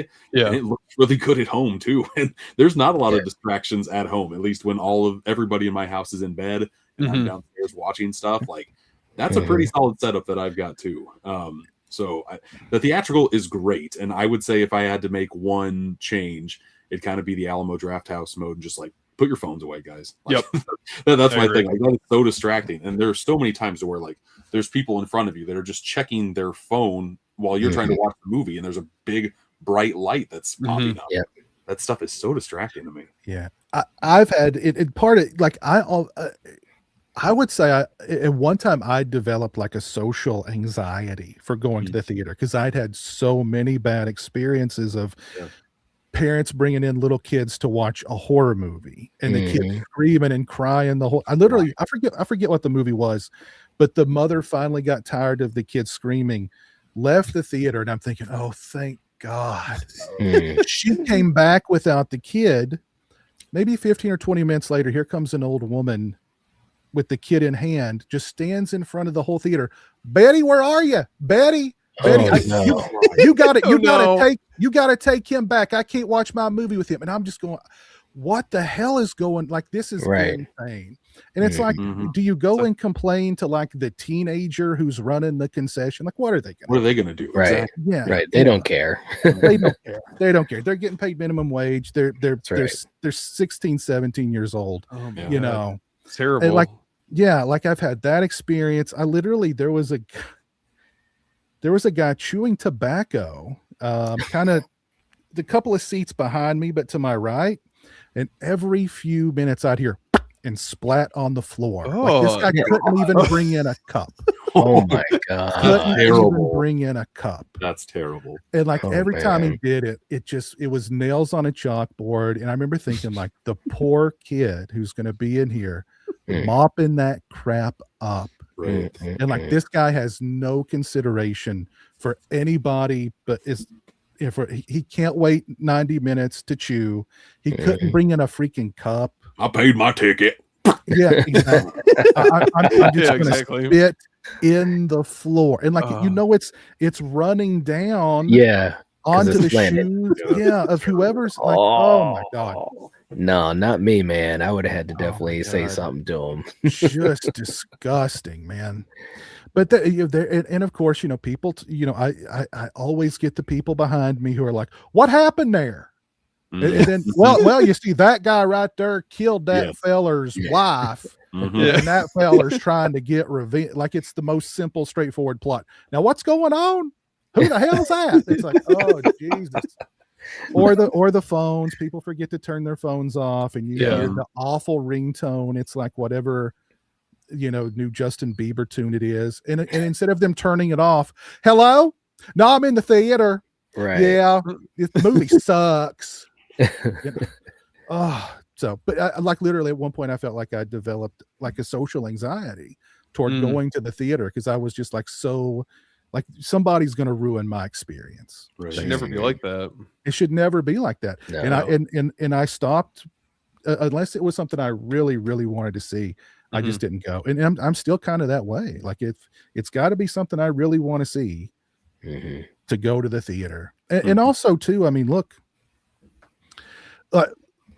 when Jeremy and I went and saw Scream 7, I got him the nacho combo, which is a nachos and like great choice. I mean, granted, the drink was like it was like 2 gallons. Oh, yeah. And I had a free small drink for my Regal rewards. It was still $18. Oh, $18. It like, if you're bringing a family of 4 to that, what 18 times 4 plus the ticket. Yeah. My kids and I are going to go see Hoppers this weekend, and I know I'm going to drop $100. Like, easy. And that's how the theaters make their money. But I did a video not long ago going, well, here's how you can make money. Here's how the theaters can make money, additional money, like get the arcade out of there. I've never seen anybody in any arcade in any theater I've ever been to in years. Like you're spending money on the electricity. Get that out of there. Put a merch shop in there. You know what I mean? Right. Sell shirts and Funko Pops and posters and sell these things and don't make them so like crazy limited. That's how you're going to make some extra money. That's right. Not just pumping up the price of the popcorn like crazy. Or the water. and another thing that gets under my skin is 45 minutes of trailers and commercials before the movie. Yes. Too much. By the time the movie starts, I'm ready to go home. Like I'm exhausted. I'm ready to go home before the movie even starts. Yep. It's ridiculous. Ridiculous. Yeah. Knight, what would be some of your suggestions to make the theater going experience better? Yeah, well, no, I mean, some of these things that you said, I totally agree. And we always complain about the commercials, like I love trailers. So I guess in my own headspace, I don't mind watching, 2 or 3 trailers, but you have all of these commercials before the trailers, and again, it's way overkill, and I know they need sponsorship and all that, but like you said, Piz, you could have a merch shop, you could sell, these popcorn buckets, which are always running out. You could sell posters, you could sell t-shirts, there's 1,000 things that you could do, especially for a lot of these franchises and well-known movies and all of that, all these kids movies and stuff like that, again, don't make it super expensive and ridiculous, like $30 for a t-shirt, make it affordable. And you can, kind of do it that way. I also think that kind of like you said, the theater experience, it isn't as well. There are some theaters that do it. I'm lucky. I'm in a smaller town now, and I do think they try to, incorporate a certain vibe of excitement to the theater. A lot of times when I've gone during the day to beat the crowds, there'll be kids there to see, whatever kid movie is there. And they'll have like little things you stand by, you can take your picture. And sometimes they've even had people dressed up like whoever, stuff like that, just to kind of spark that imagination and excitement to make it seem like, yeah, this is a really good alternative to watching it at home, on your Roku or whatever, and I think that would also be helpful.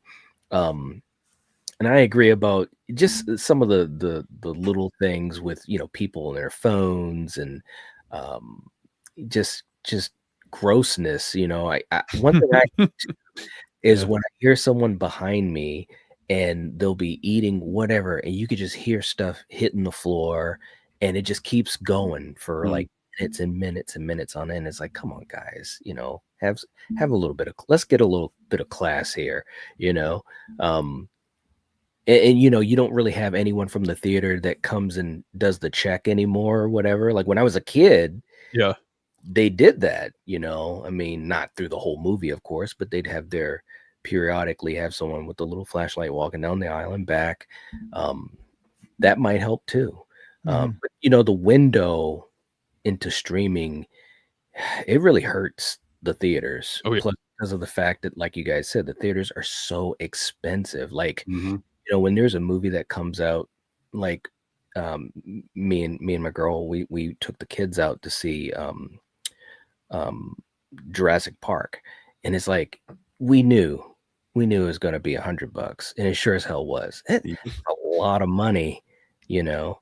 So they've got to do something with the prices. They've got to do something about, I don't know. I guess the window is not so much on them, but it'd be great if that window wasn't so small, because it Mhm. really does make you say, well, I'll just wait until Yeah. it comes out on streaming. It's really easy You to know, do. Mhm. it's so easy to do, especially if you miss that first weekend Yeah. for whatever reason. Like maybe, like sometimes I got a lot of stuff going on with work or whatever, and we missed that first weekend. Then it's like, well, you know, we'll You just start wait. weighing it out. Yeah. Going to Yeah, what you said earlier, like that's the only time my movie theater is busy is like opening Thursday or Friday or Saturday. If you yeah, don't go in that window, it's kind of like what's the point? Because you're just seeing it with 2 or 3 other people anyway. yeah, Mhm. yep, yep. But that's such a big part of it, because again, when we were kids, um, you didn't have that. Like these were event things. Like if you don't see it, you're gonna forget about it, because that's how long it's gonna take for it to come to, you know, home media, Oh yeah. Oh Yeah. you yeah. know. So I mean, obviously there's not much you can change about that now, but yeah, I love going to the theater. I truly do. I've always loved it. Even just last weekend when we went to go see Scream 7, there was that part of me, like that kid inside of me, that was just like, all right, you know, I got my Yeah. popcorn, I Oh, yeah. got my Pepsi and a Yep. thing of Twizzlers. I'm ready to go. That feeling's Mhm. never going to leave me at all. Yeah. Yeah, and I'm so Yeah. glad it hasn't left me yet. You know, sometimes I get a little worried, because again, just like we're talking about here right now, the world is shifting Yeah. to a point where that theater experience is just being squeezed away. You know, Mhm. Netflix. Mm. And I forgot what I heard the quote was, but they said something to the effect of the theater experience is, you know, it's just like the black and white TV, or something like that, you know. And that's Mhm. not exact, but basically, I don't know, I'm not saying not caring about it, but I just think the theater experience is just so cool. Mhm. It really is. And I'm kind of sad that it's to the point where we hear about people not really going to the theater anymore, and I can see why, you know, all Mhm. these issues that we've got. But yeah, those are just some of my thoughts. I would just love to see it to be a little bit more affordable. You can kind of space out that price in different ways. Like if I'm gonna go to the theater with 3 other people, instead of spending $100, if I spend like 60, and maybe, you know, somebody wants one of the popcorn buckets for $10, I'd feel like, yeah, that was a good deal, you know, and I could do Mhm. that more often Yeah. than that $100. Remember Mhm. second run theaters? Those were Oh yeah. awesome. Yeah, Mhm. because you could go and get like a dollar ticket or $1.50, Oh yeah. and all the Yes. concessions were a little bit cheaper too. That was great, and I haven't Yep. thought about that until just right now for a long Yeah. time. Hmm. Yeah. Yeah, it Yeah. was awesome. But yeah, you brought up, you know, back in the day, for a movie to go from theater to home video or DVD or whatever, you're Yeah. talking months. Yep. Yep. Took a Yep. long I remember Months. that. Mhm. Now Yeah. it's weeks. Yeah. It's crazy. And there for a while it was day and date, same day. You Mhm. remember? Yeah. Yep. So Yeah. yeah, wild. Let's see. Steven, did I ask you how to improve the theater going experience? I mean, you guys touched on, I think theater etiquette is a big part it's just crazy to me because, you know, like you guys were saying, it's insanely expensive to go to the movie theater as is. I don't want to be throwing down all this money to be there for the ticket, snacks, drinks, whatever the case is. And then I go in and you've got people on their phones and they're recording TikToks and interrupting, you know, my movie going experience. It's just really disappointing. And that's hard. It's like, how do you really police that to be able to, you know, allow everyone else to enjoy it? I think like one thing, I maybe just getting a little bit more creative with how you're approaching like doing like signature series or events. I remember there was a movie theater that I used to go to back when I was in college, and they would do this. I can't remember if it was maybe like every couple of weeks they would pair with Founders Brewing Company.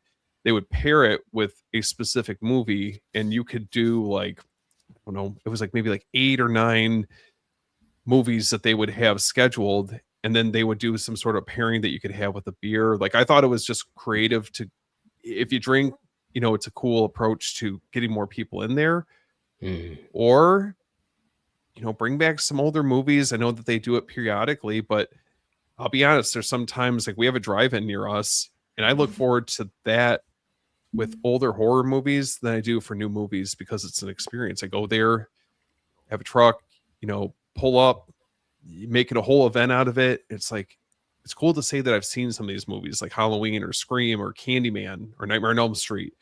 Because I wasn't there when they were in theaters. So those are the things that I would say, you know, just little suggestions. I mean, you got to get people back in there. Otherwise, everyone's going to rely on streaming, unfortunately.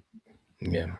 And I do love when they do when they screen the older movies. Like those are like I got to see Jaws on the big screen. I got to see The Shining on the big screen. I got to see Blade Runner on the big screen. I've seen Alien. Alien was awesome. Yes, when they had the 45th anniversary or whatever. Yeah, that was cool. Trying to think, I know I've seen some other ones, but those are the ones that kind of stick out. The Shining was a big one to see on the big screen. And saw Blade Runner with Jeremy on the big screen. That was cool. Incredible. And Jaws, of course. I mean, that was just like, wow. And what was funny is like the Jaws one was packed. I believe it. That one was packed. Yeah. So yep. Got an interesting question here from Toddy. What was everyone's very first movie in the theater? Wow. Mine's not a fun answer. We rarely went as a family, but when my dad saw that there was a remake of one of his favorite movies of all time, Gone in 60 Seconds, he brought the whole family. He was there. Yep. Nicolas Cage, Angelina Jolie trying to steal cars. Yeah, that was my first movie, and I still like that dumb movie. Like that movie's dumb, but it's the best too. What about you, Steven? I would have to say, I mean, the one that I'm sure we saw other movies before them, my brother and I, but the one that I distinctly remember was Texas Chainsaw 03.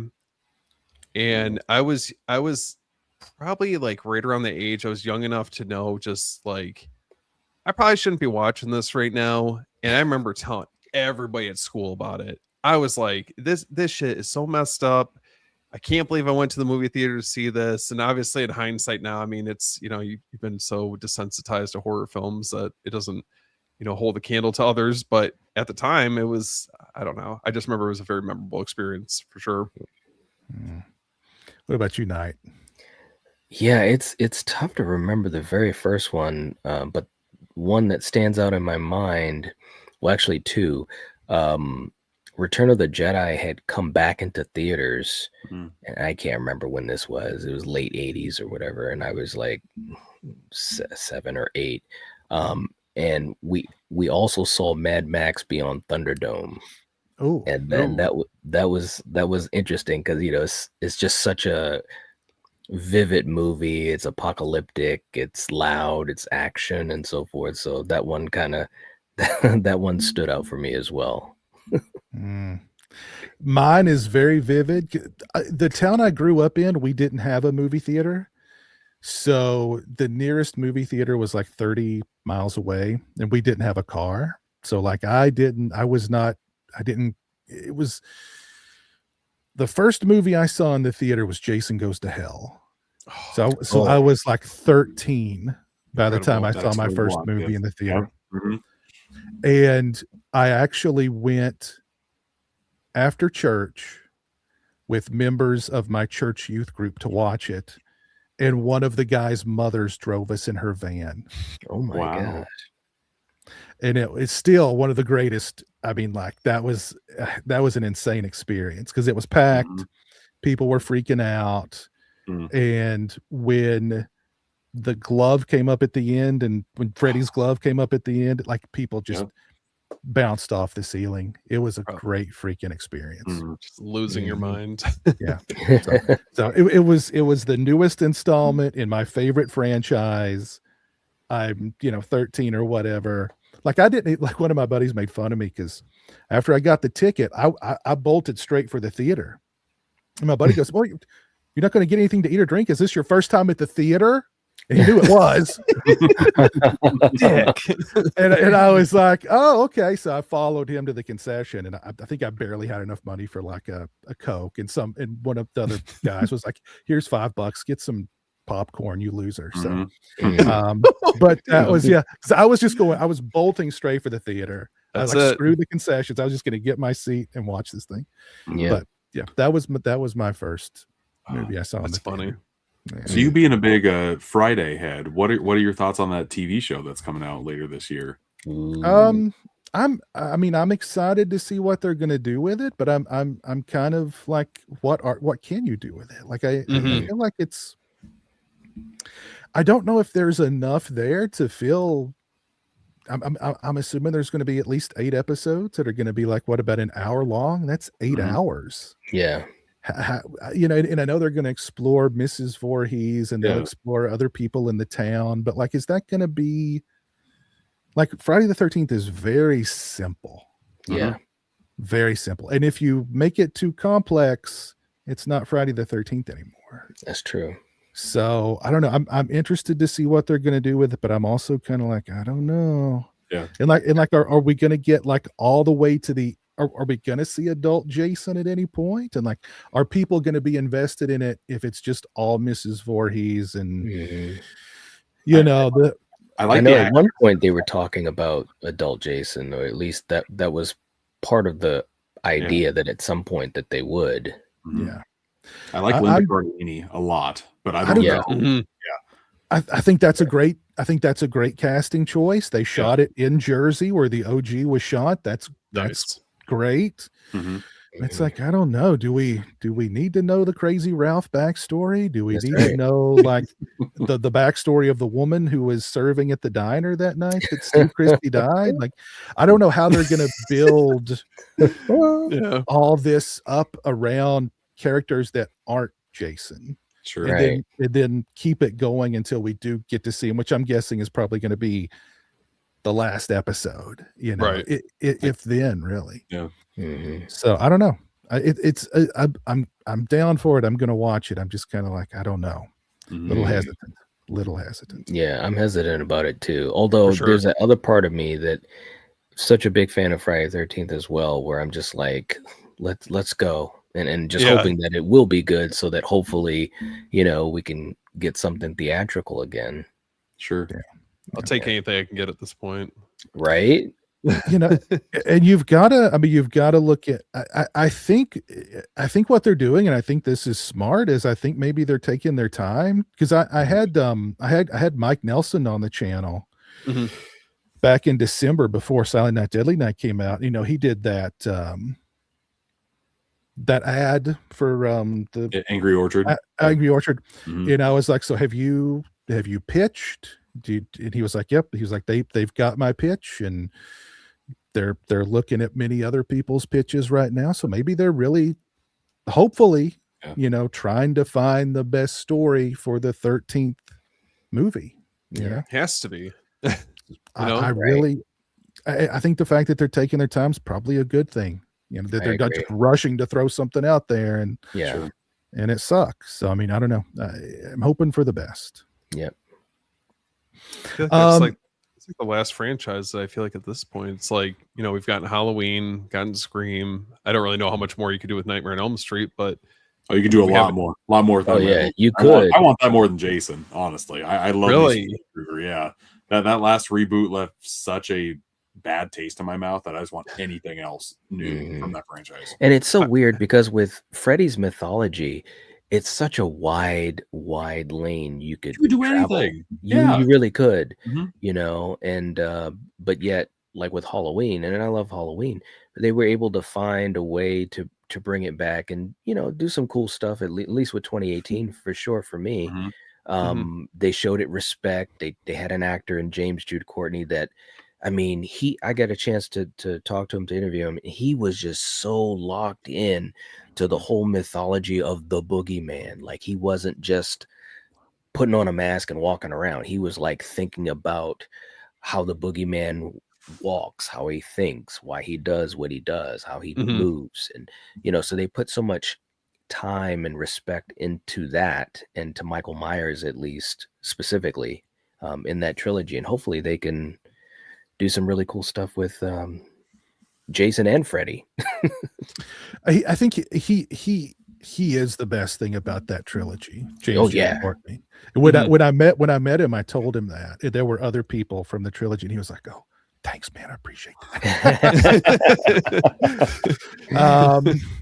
But I think, they got that part right. At least they cast the right guy to play Michael Myers. Yeah, he was For sure. amazing. He was. I so wish. It was so funny because I said to him, I said, "Man, I wish you could play this character a bunch more times." He kind of chuckled. He said, "Yeah, me too." He says, "But I had my time," and I think that was cool of him to look at it that way too. Because he did what he wanted to do, what he was asked to do, and he's happy to kind of move on to other things. But he was just amazing in the role. For sure. Agree. And I think the problem with Nightmare is, like, how do you find a new Freddy Krueger that's not Robert Englund? That's the hardest part. That's it. Yep. And like, you can't. I mean, I think there are actors that could do it, but it's like Jackie Earle Haley is a good actor. Yes. He just got some bad material to work with. Agreed. But he's a really good actor. So it's not just like you need a really good actor. You need really good material for the actor to sink his teeth into. So that's going to be the big issue. Who's going to play Freddy? And that character is just so much Robert Englund that unless it's like somebody who's got some street cred, or maybe even a complete unknown, honestly. Yeah, could come in and just really blow people away. Yeah, like it will be rejected outright. If Freddy sucks, it's going to be rejected. Even if it's a decent movie, it'll just be rejected. Yeah, it has to be someone. I think you should go unknown. Someone who's obviously very skillful and has a lot of talent, like Robert has, and they got to be hungry too. Robert, he wanted that role. He went to do his audition for Wes, and he put grease on his face with his hair back and looking kind of unkempt, and he really wanted that role and won it, because Wes originally thought, well, Freddy's going to be an older character, an older man. But then he realized, well, it's not going to matter because of the makeup over the actor's face. David Warner was almost Freddy at one point. So that would have been a whole different. That would have been a whole different Freddy. Yeah. Have you guys ever snuck into a movie? Yeah. Yeah. I remember I was a big Jay and Silent Bob fan. So when Strike Back came out in theaters, I bought tickets to Rat Race and snuck into that movie instead. That's the one that comes to mind right off the bat. It happened a whole plethora of times, though. I did it all the time, man. My theater did not back for anything. I snuck in to see The Crow. The Crow might have been the movie I've seen the most in the theater. I saw that movie in the theater at least 7 times. Wow. And we had a theater that had cheaper prices. They were really, cool, but there were a couple times when I'd go into one movie and we just snuck in to see The Crow because I love that movie so much. I was a big growing up. I was a big Bruce Lee fan, so of course I've become a Brandon Lee fan, and of course with all the tragedy and stuff, that movie really I connected to that movie a lot. You know, Yeah, I love that movie too. God, I so love it. great, It's a good one. so So great. good. Yeah. So good. What about you, Steven? I think the one that I can recall off the top of my head was Kill Bill, Volume 1. Mm. And I remember my cousins were talking about it, and my mom's like, "There's no way you're gonna go see that," or whatever the case is. She was like, out of my two parents, she was definitely the one that was a little bit more strict on things. And I remember we went to the theater for something else. I just snuck right into Kill Bill. I was like, I gotta see this. I gotta figure out what everyone else is talking about, and it was fucking awesome. So Yeah. for that, I'm thankful. The only one I remember sneaking into was, and somebody in the comments brought up Texas Chainsaw 2003.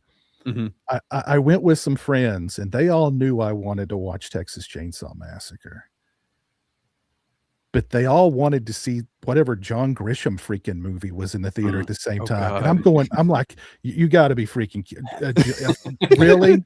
Like Texas Chainsaw is here. You want to go watch John Grisham? So they all bought the John Grisham.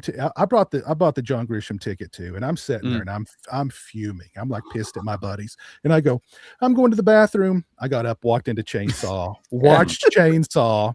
After it was over, they're all waiting outside the theater. They're pissed off at me, and I'm going like, you thought I would be okay with what? Like the joke's on you all. Like screw you all. Yeah, I was being selfish, but F you all. That was like I was out there ready to fist fight. Like, oh my God, that's hilarious. So, but yeah, I saw it and I really liked it. I really liked it. It was a good theater experience. Let's see what else is going on in the chat here. What's up, Dead Zone? How you doing, sir? We need a Crazy Ralph backstory.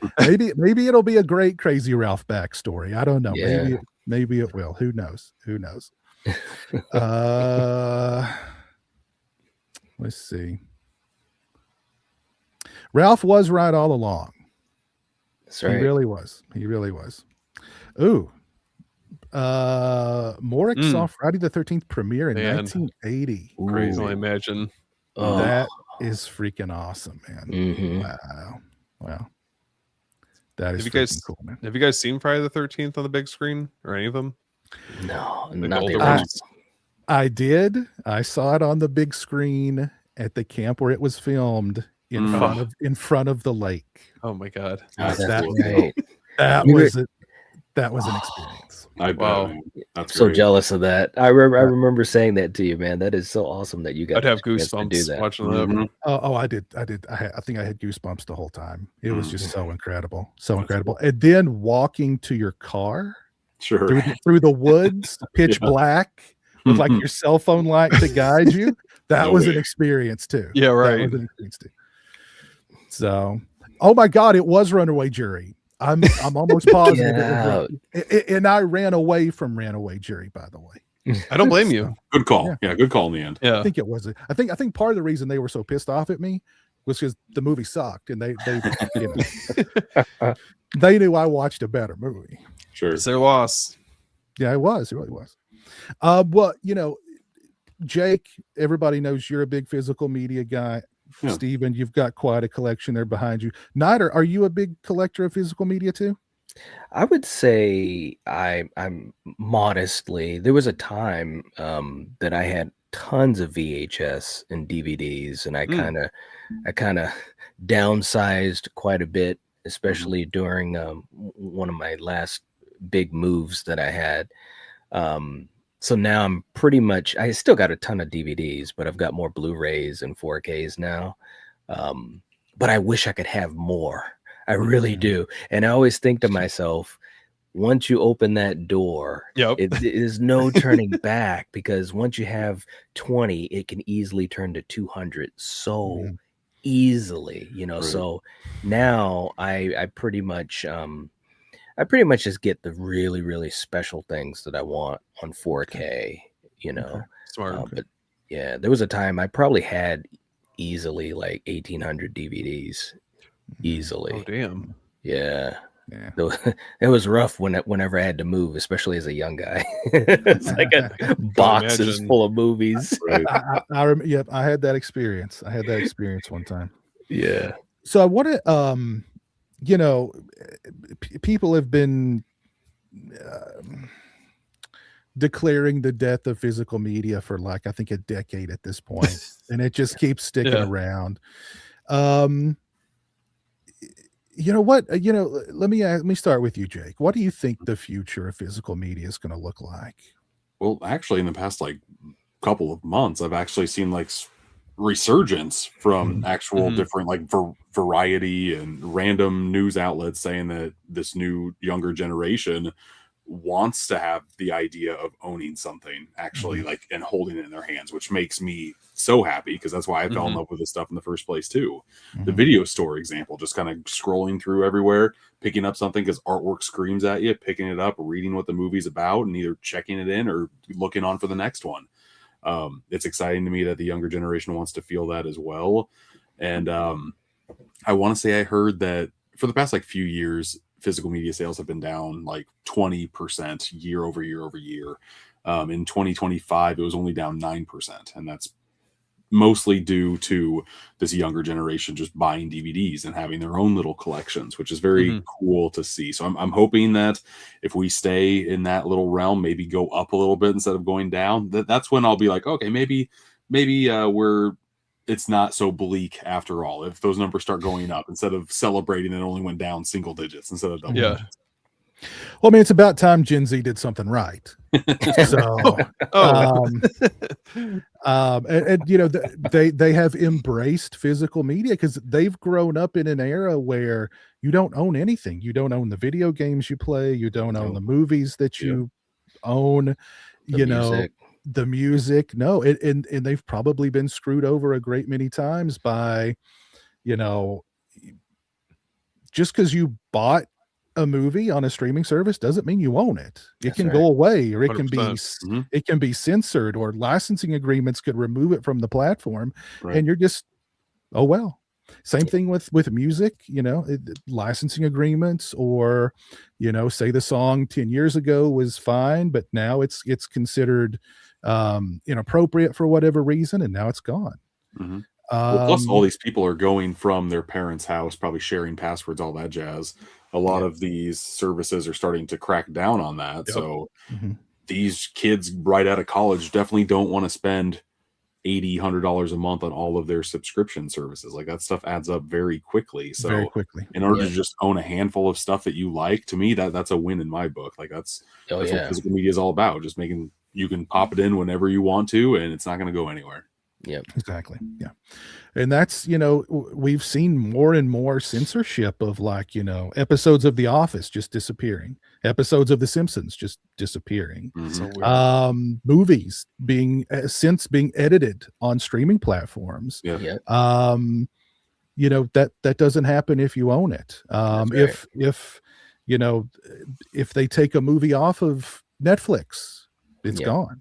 But Yeah. if you own it, it's right back there, and it's in better quality. Mm-hmm. And you have extras, and you have cool packaging, and maybe you've got like a booklet inside with some information in it. Maybe you got posters. You have all this additional stuff that you Mhm. own, and I like that ownership part of it. Absolutely. It's mine forever, truly mine forever. I guess Mhm. until Right. disc rot takes it, Yeah. but I've never experienced disc rot in any of my DVDs. I've never I did experienced it at all. once, and I bought it at Goodwill. It was See No Evil, and that sucker had disc rot on it. But that's the only time where I popped anything in my collection in, and if See No Evil is the one that it happens to, I'm a-okay with that. Yeah, You're right. okay with that. Yeah. Yep. Happy Sanjo, thank you for becoming a channel member. I appreciate it, sir. Thank you. Thank you. Nice. But Best Buy is selling physical media again. My Walmart physical media selection has actually gotten bigger. Like it went down to nothing, My and I Walmart's was there great. today, and Mhm. actually, like, it's expanded. Yeah. Mhm. And we have the boutiques that are just, you know, the boutiques are just really kicking ass. I mean, they're releasing some great stuff. And there's still a lot of stuff that needs to be released that I hope we get Yep. to eventually before, you know, it just disappears and they're gone forever. hmm But Steven, what do you think the future of physical media is going to look like? I'm genuinely curious because I feel like now there's been a little bit. I mean, we've already seen over however many years you've seen, you know, VHS that's kind of come back in a big way. And I feel like we're slowly starting to see that level of interest in DVDs again, which I think is so fascinating. You know, everything basically comes full circle. And hopefully, between either format, maybe that inspires, you know, younger generation to want to get back into collecting again, discovering some of these great boutique labels and what they're putting out there and everything it has to offer, as opposed to streaming. Because I agree with what you're saying. It's you know, you could have a movie one day and then next thing you know it's gone, or you know, it gets taken off your favorite streaming service or whatever the case is. It's, I don't know, there's something special about having something physical to hold on to. Yeah. Oh, and let me clarify, because I didn't clarify. They sell it online. I don't think there's physical media in the stores anymore. But what they're selling online has definitely expanded from where it was, I think, just a few years ago. So I swear I haven't been back to Best Buy since then. Since they took movies Same. out. I have no reason to go there anymore. And I don't have the best experiences at Walmart, but I still go there because they have physical media. Like today, there was a new section that popped up. I bought Tenacious D because it was a Shout Select title, and I enjoy that movie, and I didn't have it in my collection. It was $10. Like, it just got to keep on supporting it while it's there, because there's something. Shopping for movies online just does not hit the same as it does picking it up and looking it over on the shelf. Yep. Do you guys think that videos? Because I think someone mentioned this in the chat somewhere, but do you guys think that video stores could ever make a comeback, or do you think it's like not feasible? Not yet. I don't think so. I mean, I think it's too, like, there's at least one video store close to me that's still kind of open. Well, it's open, but I think they sell more food than they rent movies. Yeah. Respect that. It's cool to go and walk around and kind of get that feel of the video store again. I've never rented anything from them because I own pretty much everything that I want. So I think it would be very difficult for a video store to today, at least, because like a communal spot, like you'd have to have like a liquor license or just like something to get people there just to gather rather than rent, you know. True. That's true. The old videos, the communal aspect of the video store from the 90s, that's gone. We're too far gone now. Too far gone. And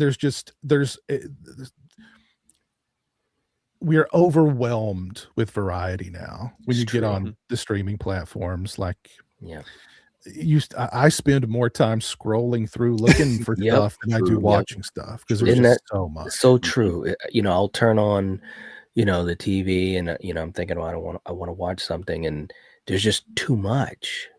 You know, it's just too much, and it becomes more noise than anything else. Whereas, like we were saying, in that video store, you know, I could take my time and appreciate each thing because there was other stuff attached to it, whether it was the artwork or reading the synopsis on the back, and, you know, the posters that would be around in the video store. And now, you know, it's just noise.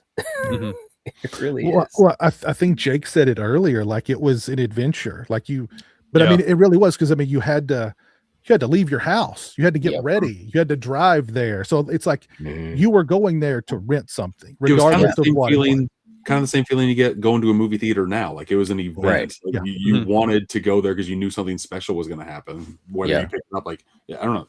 It's hard to replicate that these days. It really is. Yeah, it really is. It is. Yeah. Well, let's talk about YouTube.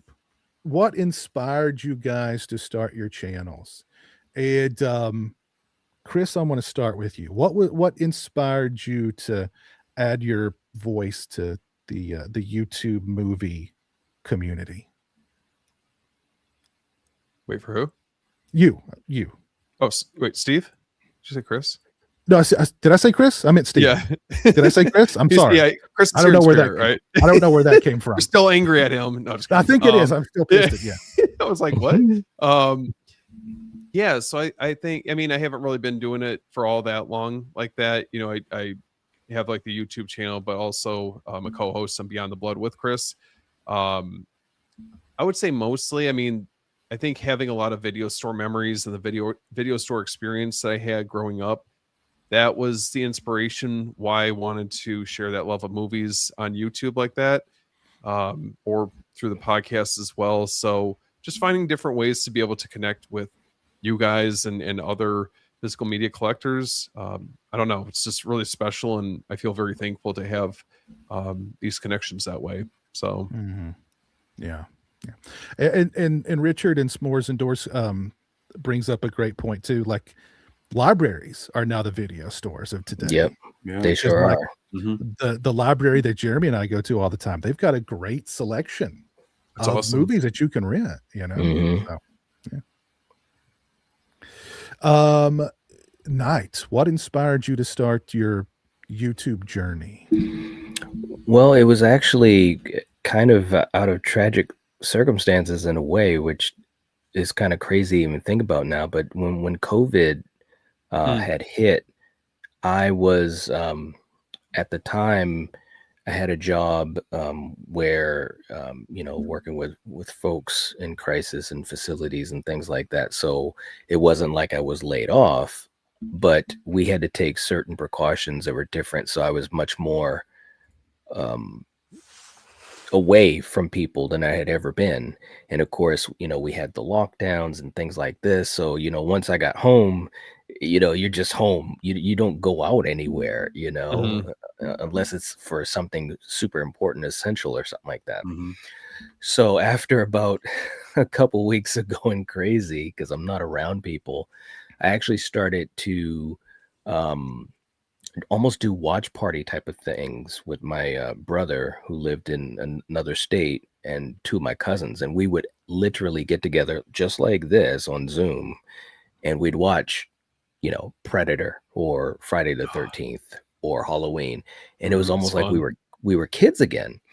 And me and my brother, we've talked about movies since we were little kids. We would just talk about movies. And as we got older, we'd see a movie, he'd see a movie. Did you see that? Like, yeah. And we talk about it. What did you like? Well, what about this? And especially if it was a franchise, we'd sit there and, well, what's the best one? We're ranking, the Halloween films or the Rocky films or, and so one day we were talking and he had a friend that had been doing a podcast type of thing.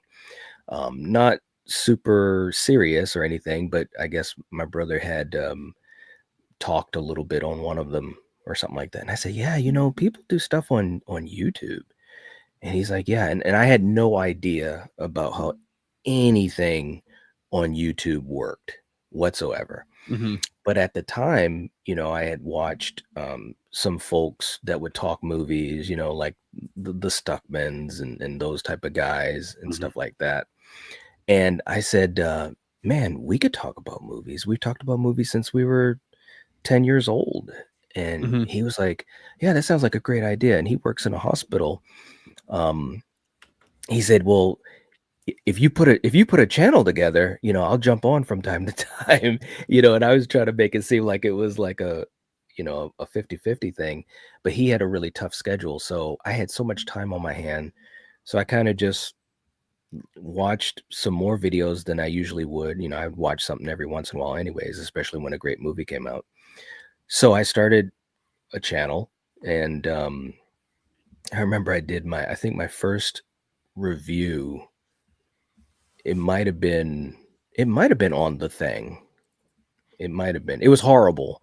It's lost to time, and that's a great thing, pun intended. Yeah. Because it's so different, when you're talking to, like my brother or whatever. And then, of course, when you're recording it. So long story short, I told him, I said, well, I've got the channel set up. Why don't you jump on and talk with me? I said, we can talk movies all day. And so he decided, yeah, I'll jump on and, you know, you can run it and this and that, and I'll pop on every once in a while. Of course, I knew I was going to try to get him to do Mhm. all the time. And then my girlfriend, I said to her, because she loves Italian horror, she loves foreign Nice. horror. She actually turned me on to a lot more Argento back in the day. And at that time I was watching some of Piz's stuff. And by the way, and I've said this to you before, Piz, I mean, just inspirational stuff, man. Even watching you talk about Friday the 13th. I remember when Mhm. you were just talking about the whole series. And I would just probably watched that video at least a dozen times, and sometimes just put it on because just hearing you talking about these movies that I love, it was just so cool. So, anyways, not to rant, but so we started doing some streams and stuff like that, and you know, time passes by. I think I've been doing it now 5-6 years, something like that, whatever it's been. The best part about it though is stuff like this, you know, like talking to other people that have that similar background, no matter where they live, and doesn't matter their age, but that love for films Oh, and yeah. that passion. And it still energizes me to this day because I love movies that much. And the beauty of being on a platform like YouTube is that you get to meet so many people that otherwise you never would have been able to. And that's probably the thing I never expected. Yeah. You know, I just Totally. thought, okay, I'm going to just have a camera on and say what I think about a movie and that's it. But you begin to have these friendships and these relationships and you meet other content creators and you realized how you can form strong bonds. And I think that's one of the coolest things. One of my best friends that I ever made through this journey, he passed away last year. Oh. And but it reminded me of how important this journey is, Mhm. and how important and personal this platform can be. Yeah. And it's changed. It literally is. It sounds. I know I'm sounding cheesy, guys, but it literally has changed my life, and it's been a great thing. So No, yeah. you're 1,000,000% correct. That's been my experience too, is meeting people I never would have met otherwise, Mhm. creating relationships and friendships with people that I never would have otherwise. It's provided me all sorts of great opportunities that I wouldn't have gotten otherwise. So it's been just a wonderful journey. And even though I've been on, you know, I mean, I'm a dinosaur, honestly, when it comes to the platform. Like, it's never not been fun. It's still fun after all these years. That's incredible. Still get excited to, you know, do stuff like this or to, you know, just talk about movies and Right. physical media and collectibles and masks or do stuff with Jeremy. Like, it's still fun and exciting. Mhm. So, yeah.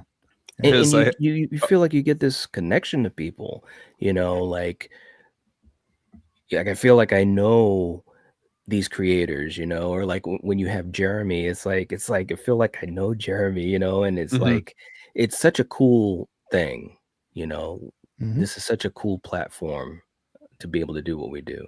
Mm-hmm. Yeah, for sure. For sure.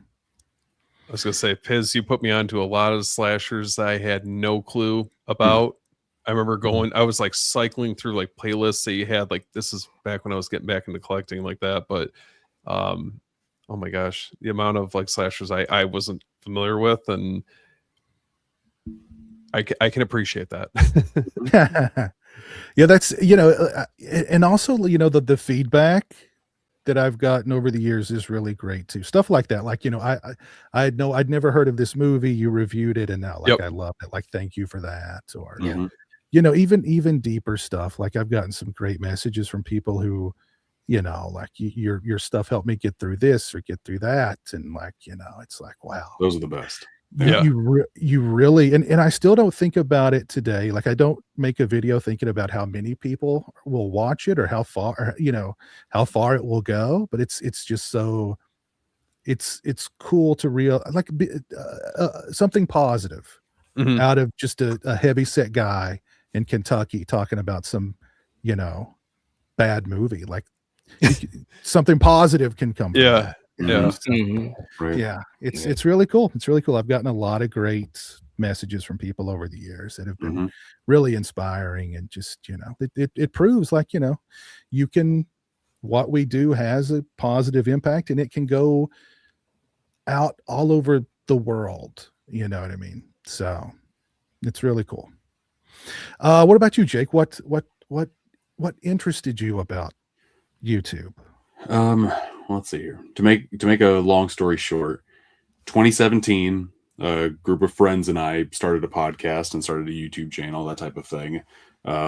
Had like 73 episodes or something, and it was mainly just an excuse for all of us to go to the theater, see the same movie, talk about it on the podcast. Just kind of the person who had the idea for that, the nucleus of our group, moved somewhere else, and that just kind of disbanded everything. Then COVID happened, and the isolation was really getting to me, and I just really wanted to be creative somewhere, like get an outlet of some sort. Started doing TikTok. That did well. It made me want to expand and do other things. Like, I know, Piz, you're on Instagram and Facebook and YouTube, all that jazz.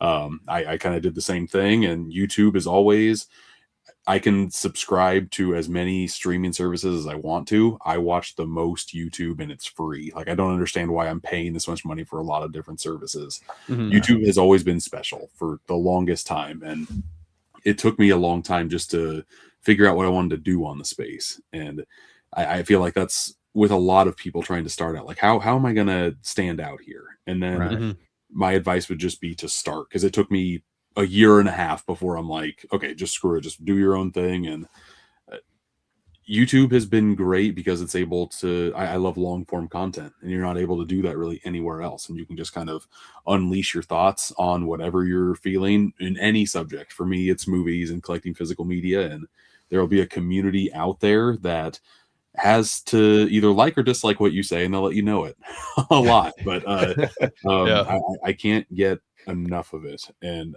if anybody listening to this is on the fence on starting, I would just say record something, post it, continue, go on and forward. And you never know where it's going to go, because I've had a fun time doing it, and I don't see myself stopping anytime soon.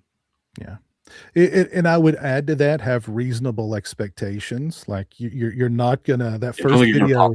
It takes a lot of time, and I think a lot of people, they don't give it that time. They put a lot of time and effort, maybe some money into that, you know, one or two videos, and nobody watches them because you're starting new. The algorithm doesn't like you. You're not on the algorithm at all.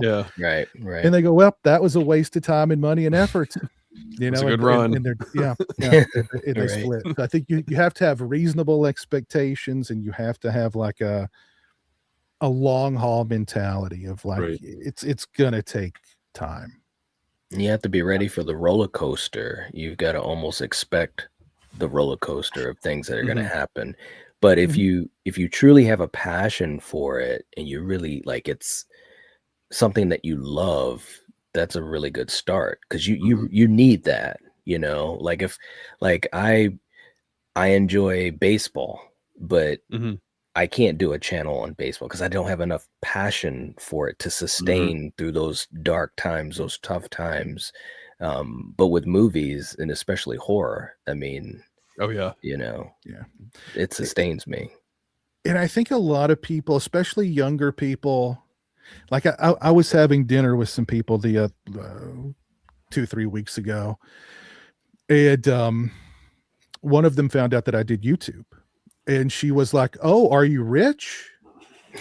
And I said, "Well, no." And she goes, "Really?" Because all the kids in my class, she's a teacher. All the kids in my class want to be YouTubers or Twitch streamers or whatever it is, because they think they're going to get rich doing it, because they've watched. And she was like Markiplier, or you know, these. You know, she got the names wrong, but I understood who.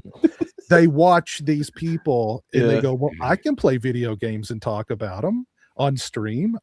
I'm going to be a millionaire just like that guy." And it's not good luck to you. Good luck to you. Try your best, because the thing that I like about this is that you really never know. Like if you put enough time and passion and effort into something, you don't know where it's going to grow. But I've never had expectations of like a video performing X amount. I just like to put a quality product out there, and whatever happens, happens. And yeah, you just never know. Yeah, Yeah. that's true. That's all you can do, because Knight said the roller coaster, and the roller coaster can be pretty wild, and you'll have those months where like, holy crap, the algorithm is shined upon you, and like, oh my god, you look at your analytics and like everything is up, and you're like, man, I'm rolling, I'm having a steak tonight. And then the next month it's like, what happened? Did I say something wrong? Did I how have I the algorithm is a cruel mistress, and like one month you're feasting and the next month it's like, well, where did everybody go? Back to ramen. and those things too, like you should keep an eye. Your analytics can tell you so much, but like if you just brood on those every second of the day, you're not going to last, because it's it's going to get in your head. It's going to screw with you. Yeah, it takes the passion away. It gets you questioning, well, should I switch and do a different kind of content, or people tuned in for this kind of video but not that video, so let me just make 10 more videos like this, and then now people aren't watching that, I guess I'm just screwed. So the analytics can definitely play mind games with you. If I was in it for the money, I would just put in AI inputs and just post it on there, because there's so much of that there's junk. So much of that AI slop out there. The faceless AI videos with they've proliferated all of social media, unfortunately. They somehow get into the algorithm and they somehow get views, and I don't understand it. Me neither. But I don't know. But we've got some love here in the chat. We've got some love for Steven in the chat here. Hey, we got some love for Knight in the chat here. Thanks, Sarah. Saw some love for Jake a little while ago. Let me see, where did that go? But you didn't see anything, Piz. You're fine. there's been love for everybody in the chat tonight, so that's really cool. I'm glad you guys watching are enjoying this, and appreciate you guys being here. So how did you guys started from scratch? You guys started from zero, and the landscape is so much different now than when I started. That again, you're starting from scratch. The algorithm's not going to look at you. You've got to build and build and build. How did you guys, in the beginning, like when there weren't a lot of views or there were no views, was there any discouragement? Did you guys just kind of, and what would you say was the thing that helped to establish you guys and start to build a community around your content? I've kind of talked, when I was on your channel, Nat, we kind of talked about this just a little bit, but go ahead, you take the floor.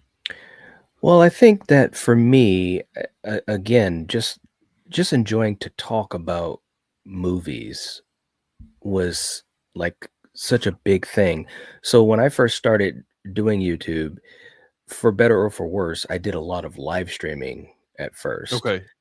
And me and my brother and my girlfriend, we would pick a movie and we'd say, hey, we're going to talk about The Thing, and we'd put the live stream on, and we'd have 4 people in the chat, and it was like, yeah, man, cool. And over a week, and then 2 weeks, and then 2 months, and then 4 months, and then half a year, we started to see more and more people kind of come back and stay. That's and awesome. So yeah, it was crazy too, because I had no idea what it would look like. I had no idea if it could even be something like building a community. I mean, you have people like obviously like Piz and all these others, Lee, from Drum Dums, love him as well. And it's like you watch you guys talk, and it's like you just have this comfort with it. It's like you guys know what you're talking about, and there's a comfort. And it's, in the beginning, at least for me, like I can talk about the movies, but to have the comfort of passing that on to an audience in some Yep. way where they can actually get something out of it. Right. That was something that I, was learning on the fly. There's no schooling for it. You're Mhm. literally just throwing yourself out there. But like you were saying, Jake, just do it. That's Mhm. that's the best thing you can do. Do it. Try to learn from what you're doing, pay attention to what you did, and just try to keep moving forward. And yeah, once we got to the point where we'd have, a nice little live chat, I was like, yeah, let's keep doing this. And I remember one of the toughest things I encountered doing it was we had just gotten to our first 1K. And that's a big thing, and Mhm. everybody was, wow, that's cool. And I had no clue how good that was or not. In my mind, I was like, yeah, it's pretty cool. And I'll never forget, it was maybe a week or so after we had like a little stream where we said, yeah, we did it, thank you everybody. Mhm. And then my channel got taken down. Oh God. Oh man. And it was just something weird. To this day I still don't know what it is. It was Mhm. something really weird. And from what I understood later on, hackers that would do reporting, they would bomb report you for Mass stuff. report. Yeah, that for stuff that wasn't real. They were just Mhm. whatever. And so I'll never forget the next morning. I was talking to my girlfriend, who is on the panel with me all the time, and she was just distraught. I had a couple people that were like, "Oh my God, I can't believe this happened," and so forth and so forth. And my brother, who I had started this whole idea with in the beginning, and he kind of gave me the ball to run for it. He was just like, "Man, whatever you want to do, we'll do it." And this is going to sound even more cheesy, guys, but I shit you not, this is the truth. I told you guys my favorite movie character was Rocky. And so I said to my girlfriend, I said, well, because we had lost all of our videos, Yeah. everything. Mhm. Terrible. And I said to her, I said, well, maybe we can do it better. Maybe we can. And I was talking more so about me because, I produce it, I put Mhm. the ideas together and so forth. But, there were things I could have done better, and, even little things, like titling videos and stuff like that. So I said, well, maybe we can do it better. And she was like, you think? And I'm like, I don't know, but I love talking movies. So we started all over again from scratch, and just kept pushing forward. And a couple of years later, here we are. Mhm. So, it was easy to, and don't get me wrong, I was truly discouraged, Oh, yeah. Oh, of course, and of course. probably this close to saying, I'll still watch all of you other guys that Mhm. I love, and it was fun while it lasted. I was pretty close, but then I just thought to myself, I don't like to quit, and it was something that was so fun for Yeah. me. So I said, let's just go. And I've been so fortunate to make so many great friends, and have people that enjoy coming to the streams, and so many content creators, man. It's all of you guys. It's just it's a really, really cool thing. Like I said, I would have never expected to actually make friends and form relationships with people that do this. And that's Mhm. been such a blessing. So yeah. Yeah. Yeah. It's in your Right on. blood. It's in mine. Mhm. Like I feel like I need to be creative in some realm, and this just Totally. it's a certain spot that I have to scratch that itch, because if I don't, like I don't, I feel like just a normal 9 to 5 isn't enough. Yeah. Like, it's not getting enough out of me, and I need to vent somewhere, and this is a Yeah. great space to do that. Yeah, Yeah. I get that feeling too. I get that feeling too. It's like an artistic expression, Hmm. but Oh, it's yeah. also just fun.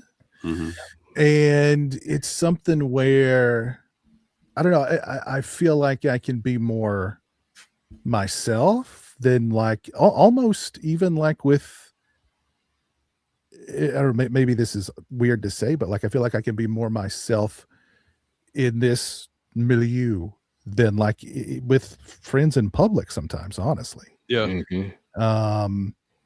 So it is an art. It is a way to create, which Mhm. I've always felt like I've been kind of a creative person, and I've always needed something extra than just the day job, whether it be like writing or playing guitar or painting hockey masks. Sure. There was Mhm. always something else.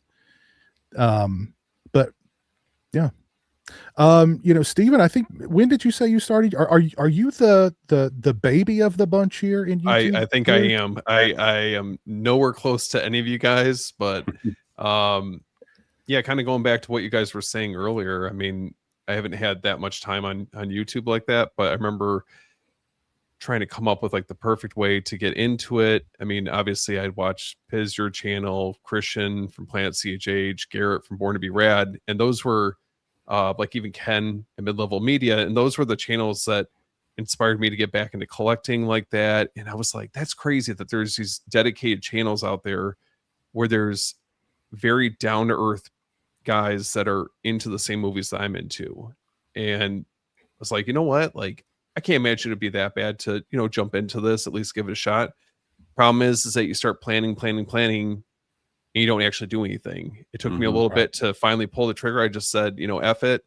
And I want to give it a shot and see what happens. And I just remember being real nervous to be on live streams or to record, podcast episodes or whatever. But I'm in real estate. You get used to being very uncomfortable in certain situations. You just embrace it. And that's it. And I just started connecting with great friends that were in the same space. And I think that was really motivating and inspiring. And then looking at, channels that have been doing this a lot longer than I have. And it's like you get a lot of encouragement along the way. I think that's like the coolest part about it. But yeah, I don't know. I feel fortunate to be here. I mean, hopefully that things continue to keep taking off as time goes on. But I feel very fortunate to have this, and then obviously with the podcast as well. Yeah. Well, and I think when because we talked about like the AI slop and stuff. What people are really tuning in for at the end of the day isn't just the context of the video, what you're talking about. It's you. You know what I mean? They For sure. like you as a person. They like your personality. They like your sense of humor. They like the passion that you bring to whatever it is you're talking about, or the insight or the knowledge or whatever.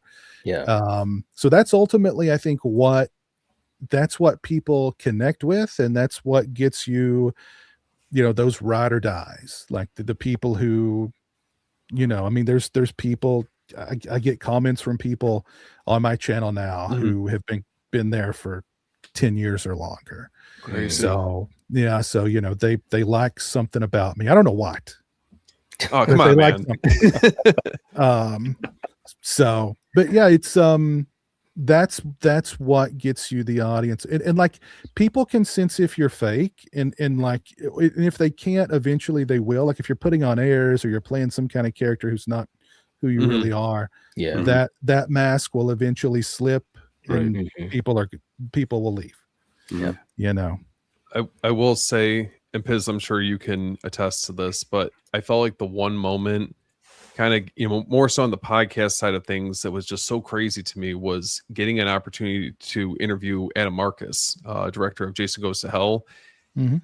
And it was like mid interview, I'm like thinking to myself, like, how do you get to this point? I mean, I've watched countless, Friday the 13th movies and horror movies, and you've been to conventions, but something like that was just so special, and it just inspires you to want to do more, be better, and it just motivates you going forward. For sure. Yep. Yeah, no doubt about it. Well, guys, we've been here for 2.5 hours. It doesn't feel like we've been here that long. And I don't want to keep you guys too much longer because, it's getting a little late. But do you guys have any closing words of encouragement to anybody out there who wants to get into the YouTube scene, or just impart any knowledge that you guys feel like imparting? Let's leave everybody with a positive message. I like that. Jake, you're a very positive guy. Yeah. You've brought a lot of positivity to this stream. Give us, encourage us, send us away with warmth in our heart.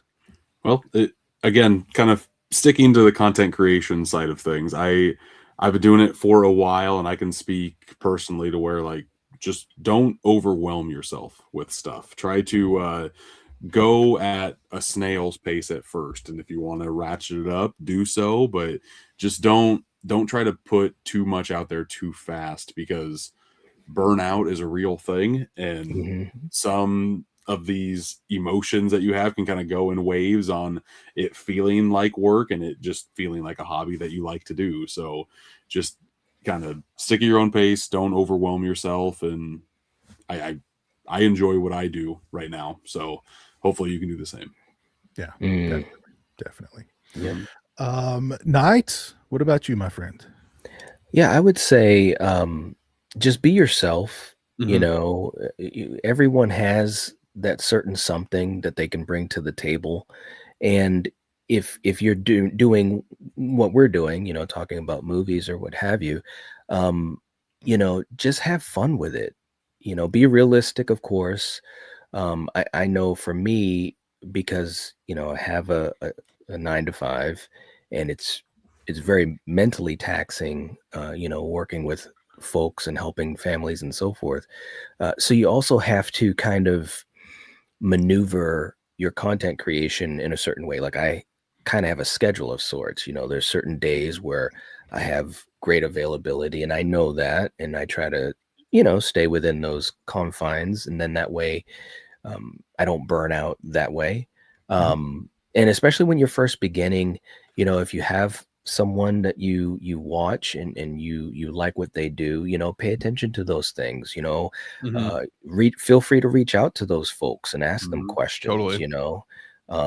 You'd be surprised. And I know that it's happened for me on both sides of the fence, and you know, getting a chance, like even with you, Piz, when you came on to the channel, and I was just thinking, man, this is just, it's like a full circle moment for me, because you know, watching you before I was even doing YouTube, and it was Mhm. like, wow, that's really cool. Mhm. And a lot of content creators are like that. They're very open to helping others, or at least giving them some ideas or support. So don't be afraid to lean on the community a little bit, because sometimes there are things that they can help you out with so much. It can save Mhm. you so much heartache and heartbreak, you know. Mhm. But yeah, just take your time with it, enjoy it, and just keep moving forward, you know. Yeah. Try not to let the bad times make you feel bad, you know. And when you have the good times, yeah, have fun with that, but just know that, you know, it's the passion, it's the people, it's the connections, it's the conversations. Mhm. Those are the great moments, those people that say, hey, watching your live streams helped me out of depression, or Mhm. they've helped me deal with a family tragedy, or Right. they helped me to be able to make it through another day of work. You know, Mhm. that's awesome stuff, man, you know. So that's what I would say. For sure. Yeah. Well said. What about you, Steven? I would have to say, I mean, going back to what you guys had mentioned earlier, just be genuine, be yourself. I mean, again, at the end of the day, I think that that's like really what people gravitate towards, or the reason why they'll want to subscribe to your channel or follow along with what you're talking about. But I think just allowing your passion to really shine through with whatever you want to talk about. I mean, for us, obviously, movies, and just kind of know what you're in it for the long haul. I think that's the most important aspect. Don't expect like instant gratification with it, and don't be afraid to fail. I think that's the biggest thing. You know, Yeah. there's certain moments where you're going to fall down, things aren't going to go how you're expecting. You're uncomfortable. You're putting yourself Mhm. out there. It doesn't play out how you're expecting, but it's all about how you get yourself back up and just keep plugging along. Don't be afraid to reach out to ask for help. I mean, I think that was like so critical starting out. It was not being afraid to message people. Hey, I have questions about this Mhm. or Yep. this type of record. You know, Piz, I was even asking you something about editing software or what type of camera are you using? You know, little things like that. I mean, it goes a long ways to kind of fast track things. You know, but Yeah. Yeah, for sure. Mhm. And another thing for if you're just starting out or you're early in your YouTube journey or whatever, is to collaborate Mhm. with others who are around the same, you know, uh, viewership as you, and try and bring those viewers together. And collaboration, I think, is very important. Oh, yeah. And reaching out and asking questions, or even inviting YouTubers who may have a little bit larger audience than you to come on your channel and talk about their experience. Oh yeah. That's something I've done many times. I know, Cody Leach, and I've commended him many times, where, it's like, it doesn't matter what size channel you have. If you ask him to come on, Yep. he's on your channel. So, So true. That's cool. yeah. Yeah. So that's very, you don't see that. You really don't see that often. Yep. So, but, I want to thank you guys so much for taking the time out tonight and talking about the movies that made you guys love movies, what inspired you to start YouTube, imparting some YouTube wisdom out there for anybody who might be on the fence about wanting to start a channel. I've posted everybody's links in the chat. Mhm. If you're not following Knight, Steven, or Jake, those links are in the chat. I've posted them several times. And I'll put them in the description of the archived version of this. And let me do a couple of shout outs real quick. Shout out to Joey. Thank you for the $10, my man. Appreciate that. Nice. Shout out to Happy Soundjo. Thank you for becoming a channel member. And Super Tenor, thank you for 21 months of being a channel member. I appreciate that. And let me see. Okay, Toddy, subscribe to everybody. Nice. Thank you, Todd. All right. Let's see who else was with us here tonight. We had Tony. Thank you, Tony. We had Dead Zone. We had there's Super Tenor. We had Weston. We had Bog Zombie here with us. Let's see. We had Danny with us. The chat's moving and it keeps bumping me down. We had Sarah Campbell here with us. JoJo is with us. The Night Watch Zone. I'm going to block that channel. That sounds fishy. Philip Workman, Mike, thank you all for being here and hanging out with us. We appreciate it. And again, thank you, gentlemen, for being here and hanging out. Go ahead, plug your channels real quick. Let us know what you got coming up in the future and where we can find you on social media. Go ahead, Knight. Well, I'm on Instagram, and I don't spend as much time on Twitter like I used to, but I'm on there. And I've got some streams coming up over the weekend. Actually, it's so funny you mentioned Cody, because Cody's going to jump on and talk some more Scream 7 and his points on it. So that should be a really fun stream on Saturday night. And then next week, I've actually got a couple of other guests that are going to be on, one of which is a really cool film critic who reached out to me on Instagram, and we're going to be talking some old 80s horror and stuff like that, which I'm like, you said 80s horror? I'm there. That's so cool. So yeah, just plugging along, just having some fun. Cool. Steven, where can we find you on social media? I mean, Chris, where can we find you on social media? Oh man. I'm kidding.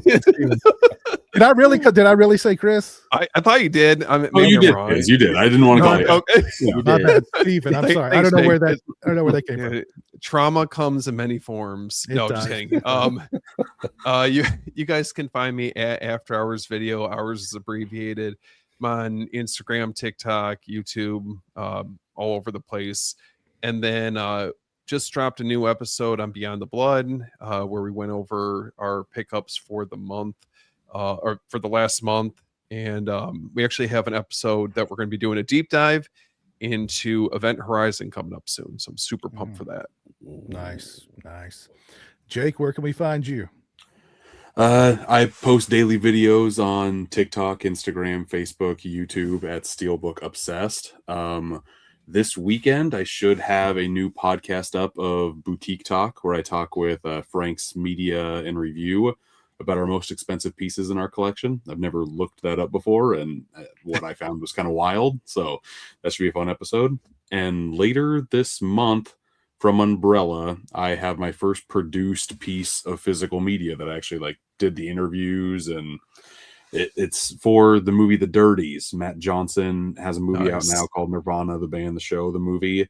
His first film was The Dirties. It's a school shooting comedy, and it shouldn't work, and it does. And I'm really excited that its first actual physical media release I was able to be a part of. That's very cool. Wow. Very, very cool. But Congrats, I man. how do you deal with that Frank guy? He's a lot. He's always a lot for sure. But he's got some moolah. He's got some expensive stuff. So I can't wait for us to kind of share what we have, because normally I don't like to do that type of stream, but I feel like it's also kind of interesting to talk about the whole, like, I bought this piece for cheap and then it skyrocketed in price. So just telling stories, showing off pieces, having a good time. Yeah. Nice. Frank was in the chat earlier. I think I banned him. He's just he wasn't early, didn't see him later. So yeah, just Poor guy. really just Poor Frank. a snake. Be careful around that guy. Be careful. That's all I'll say. But again, thank you guys so much. I appreciate you taking the time out to be here. Thank you all for tuning in. And take care. Have a great rest of your night. And see you again real soon. Peace.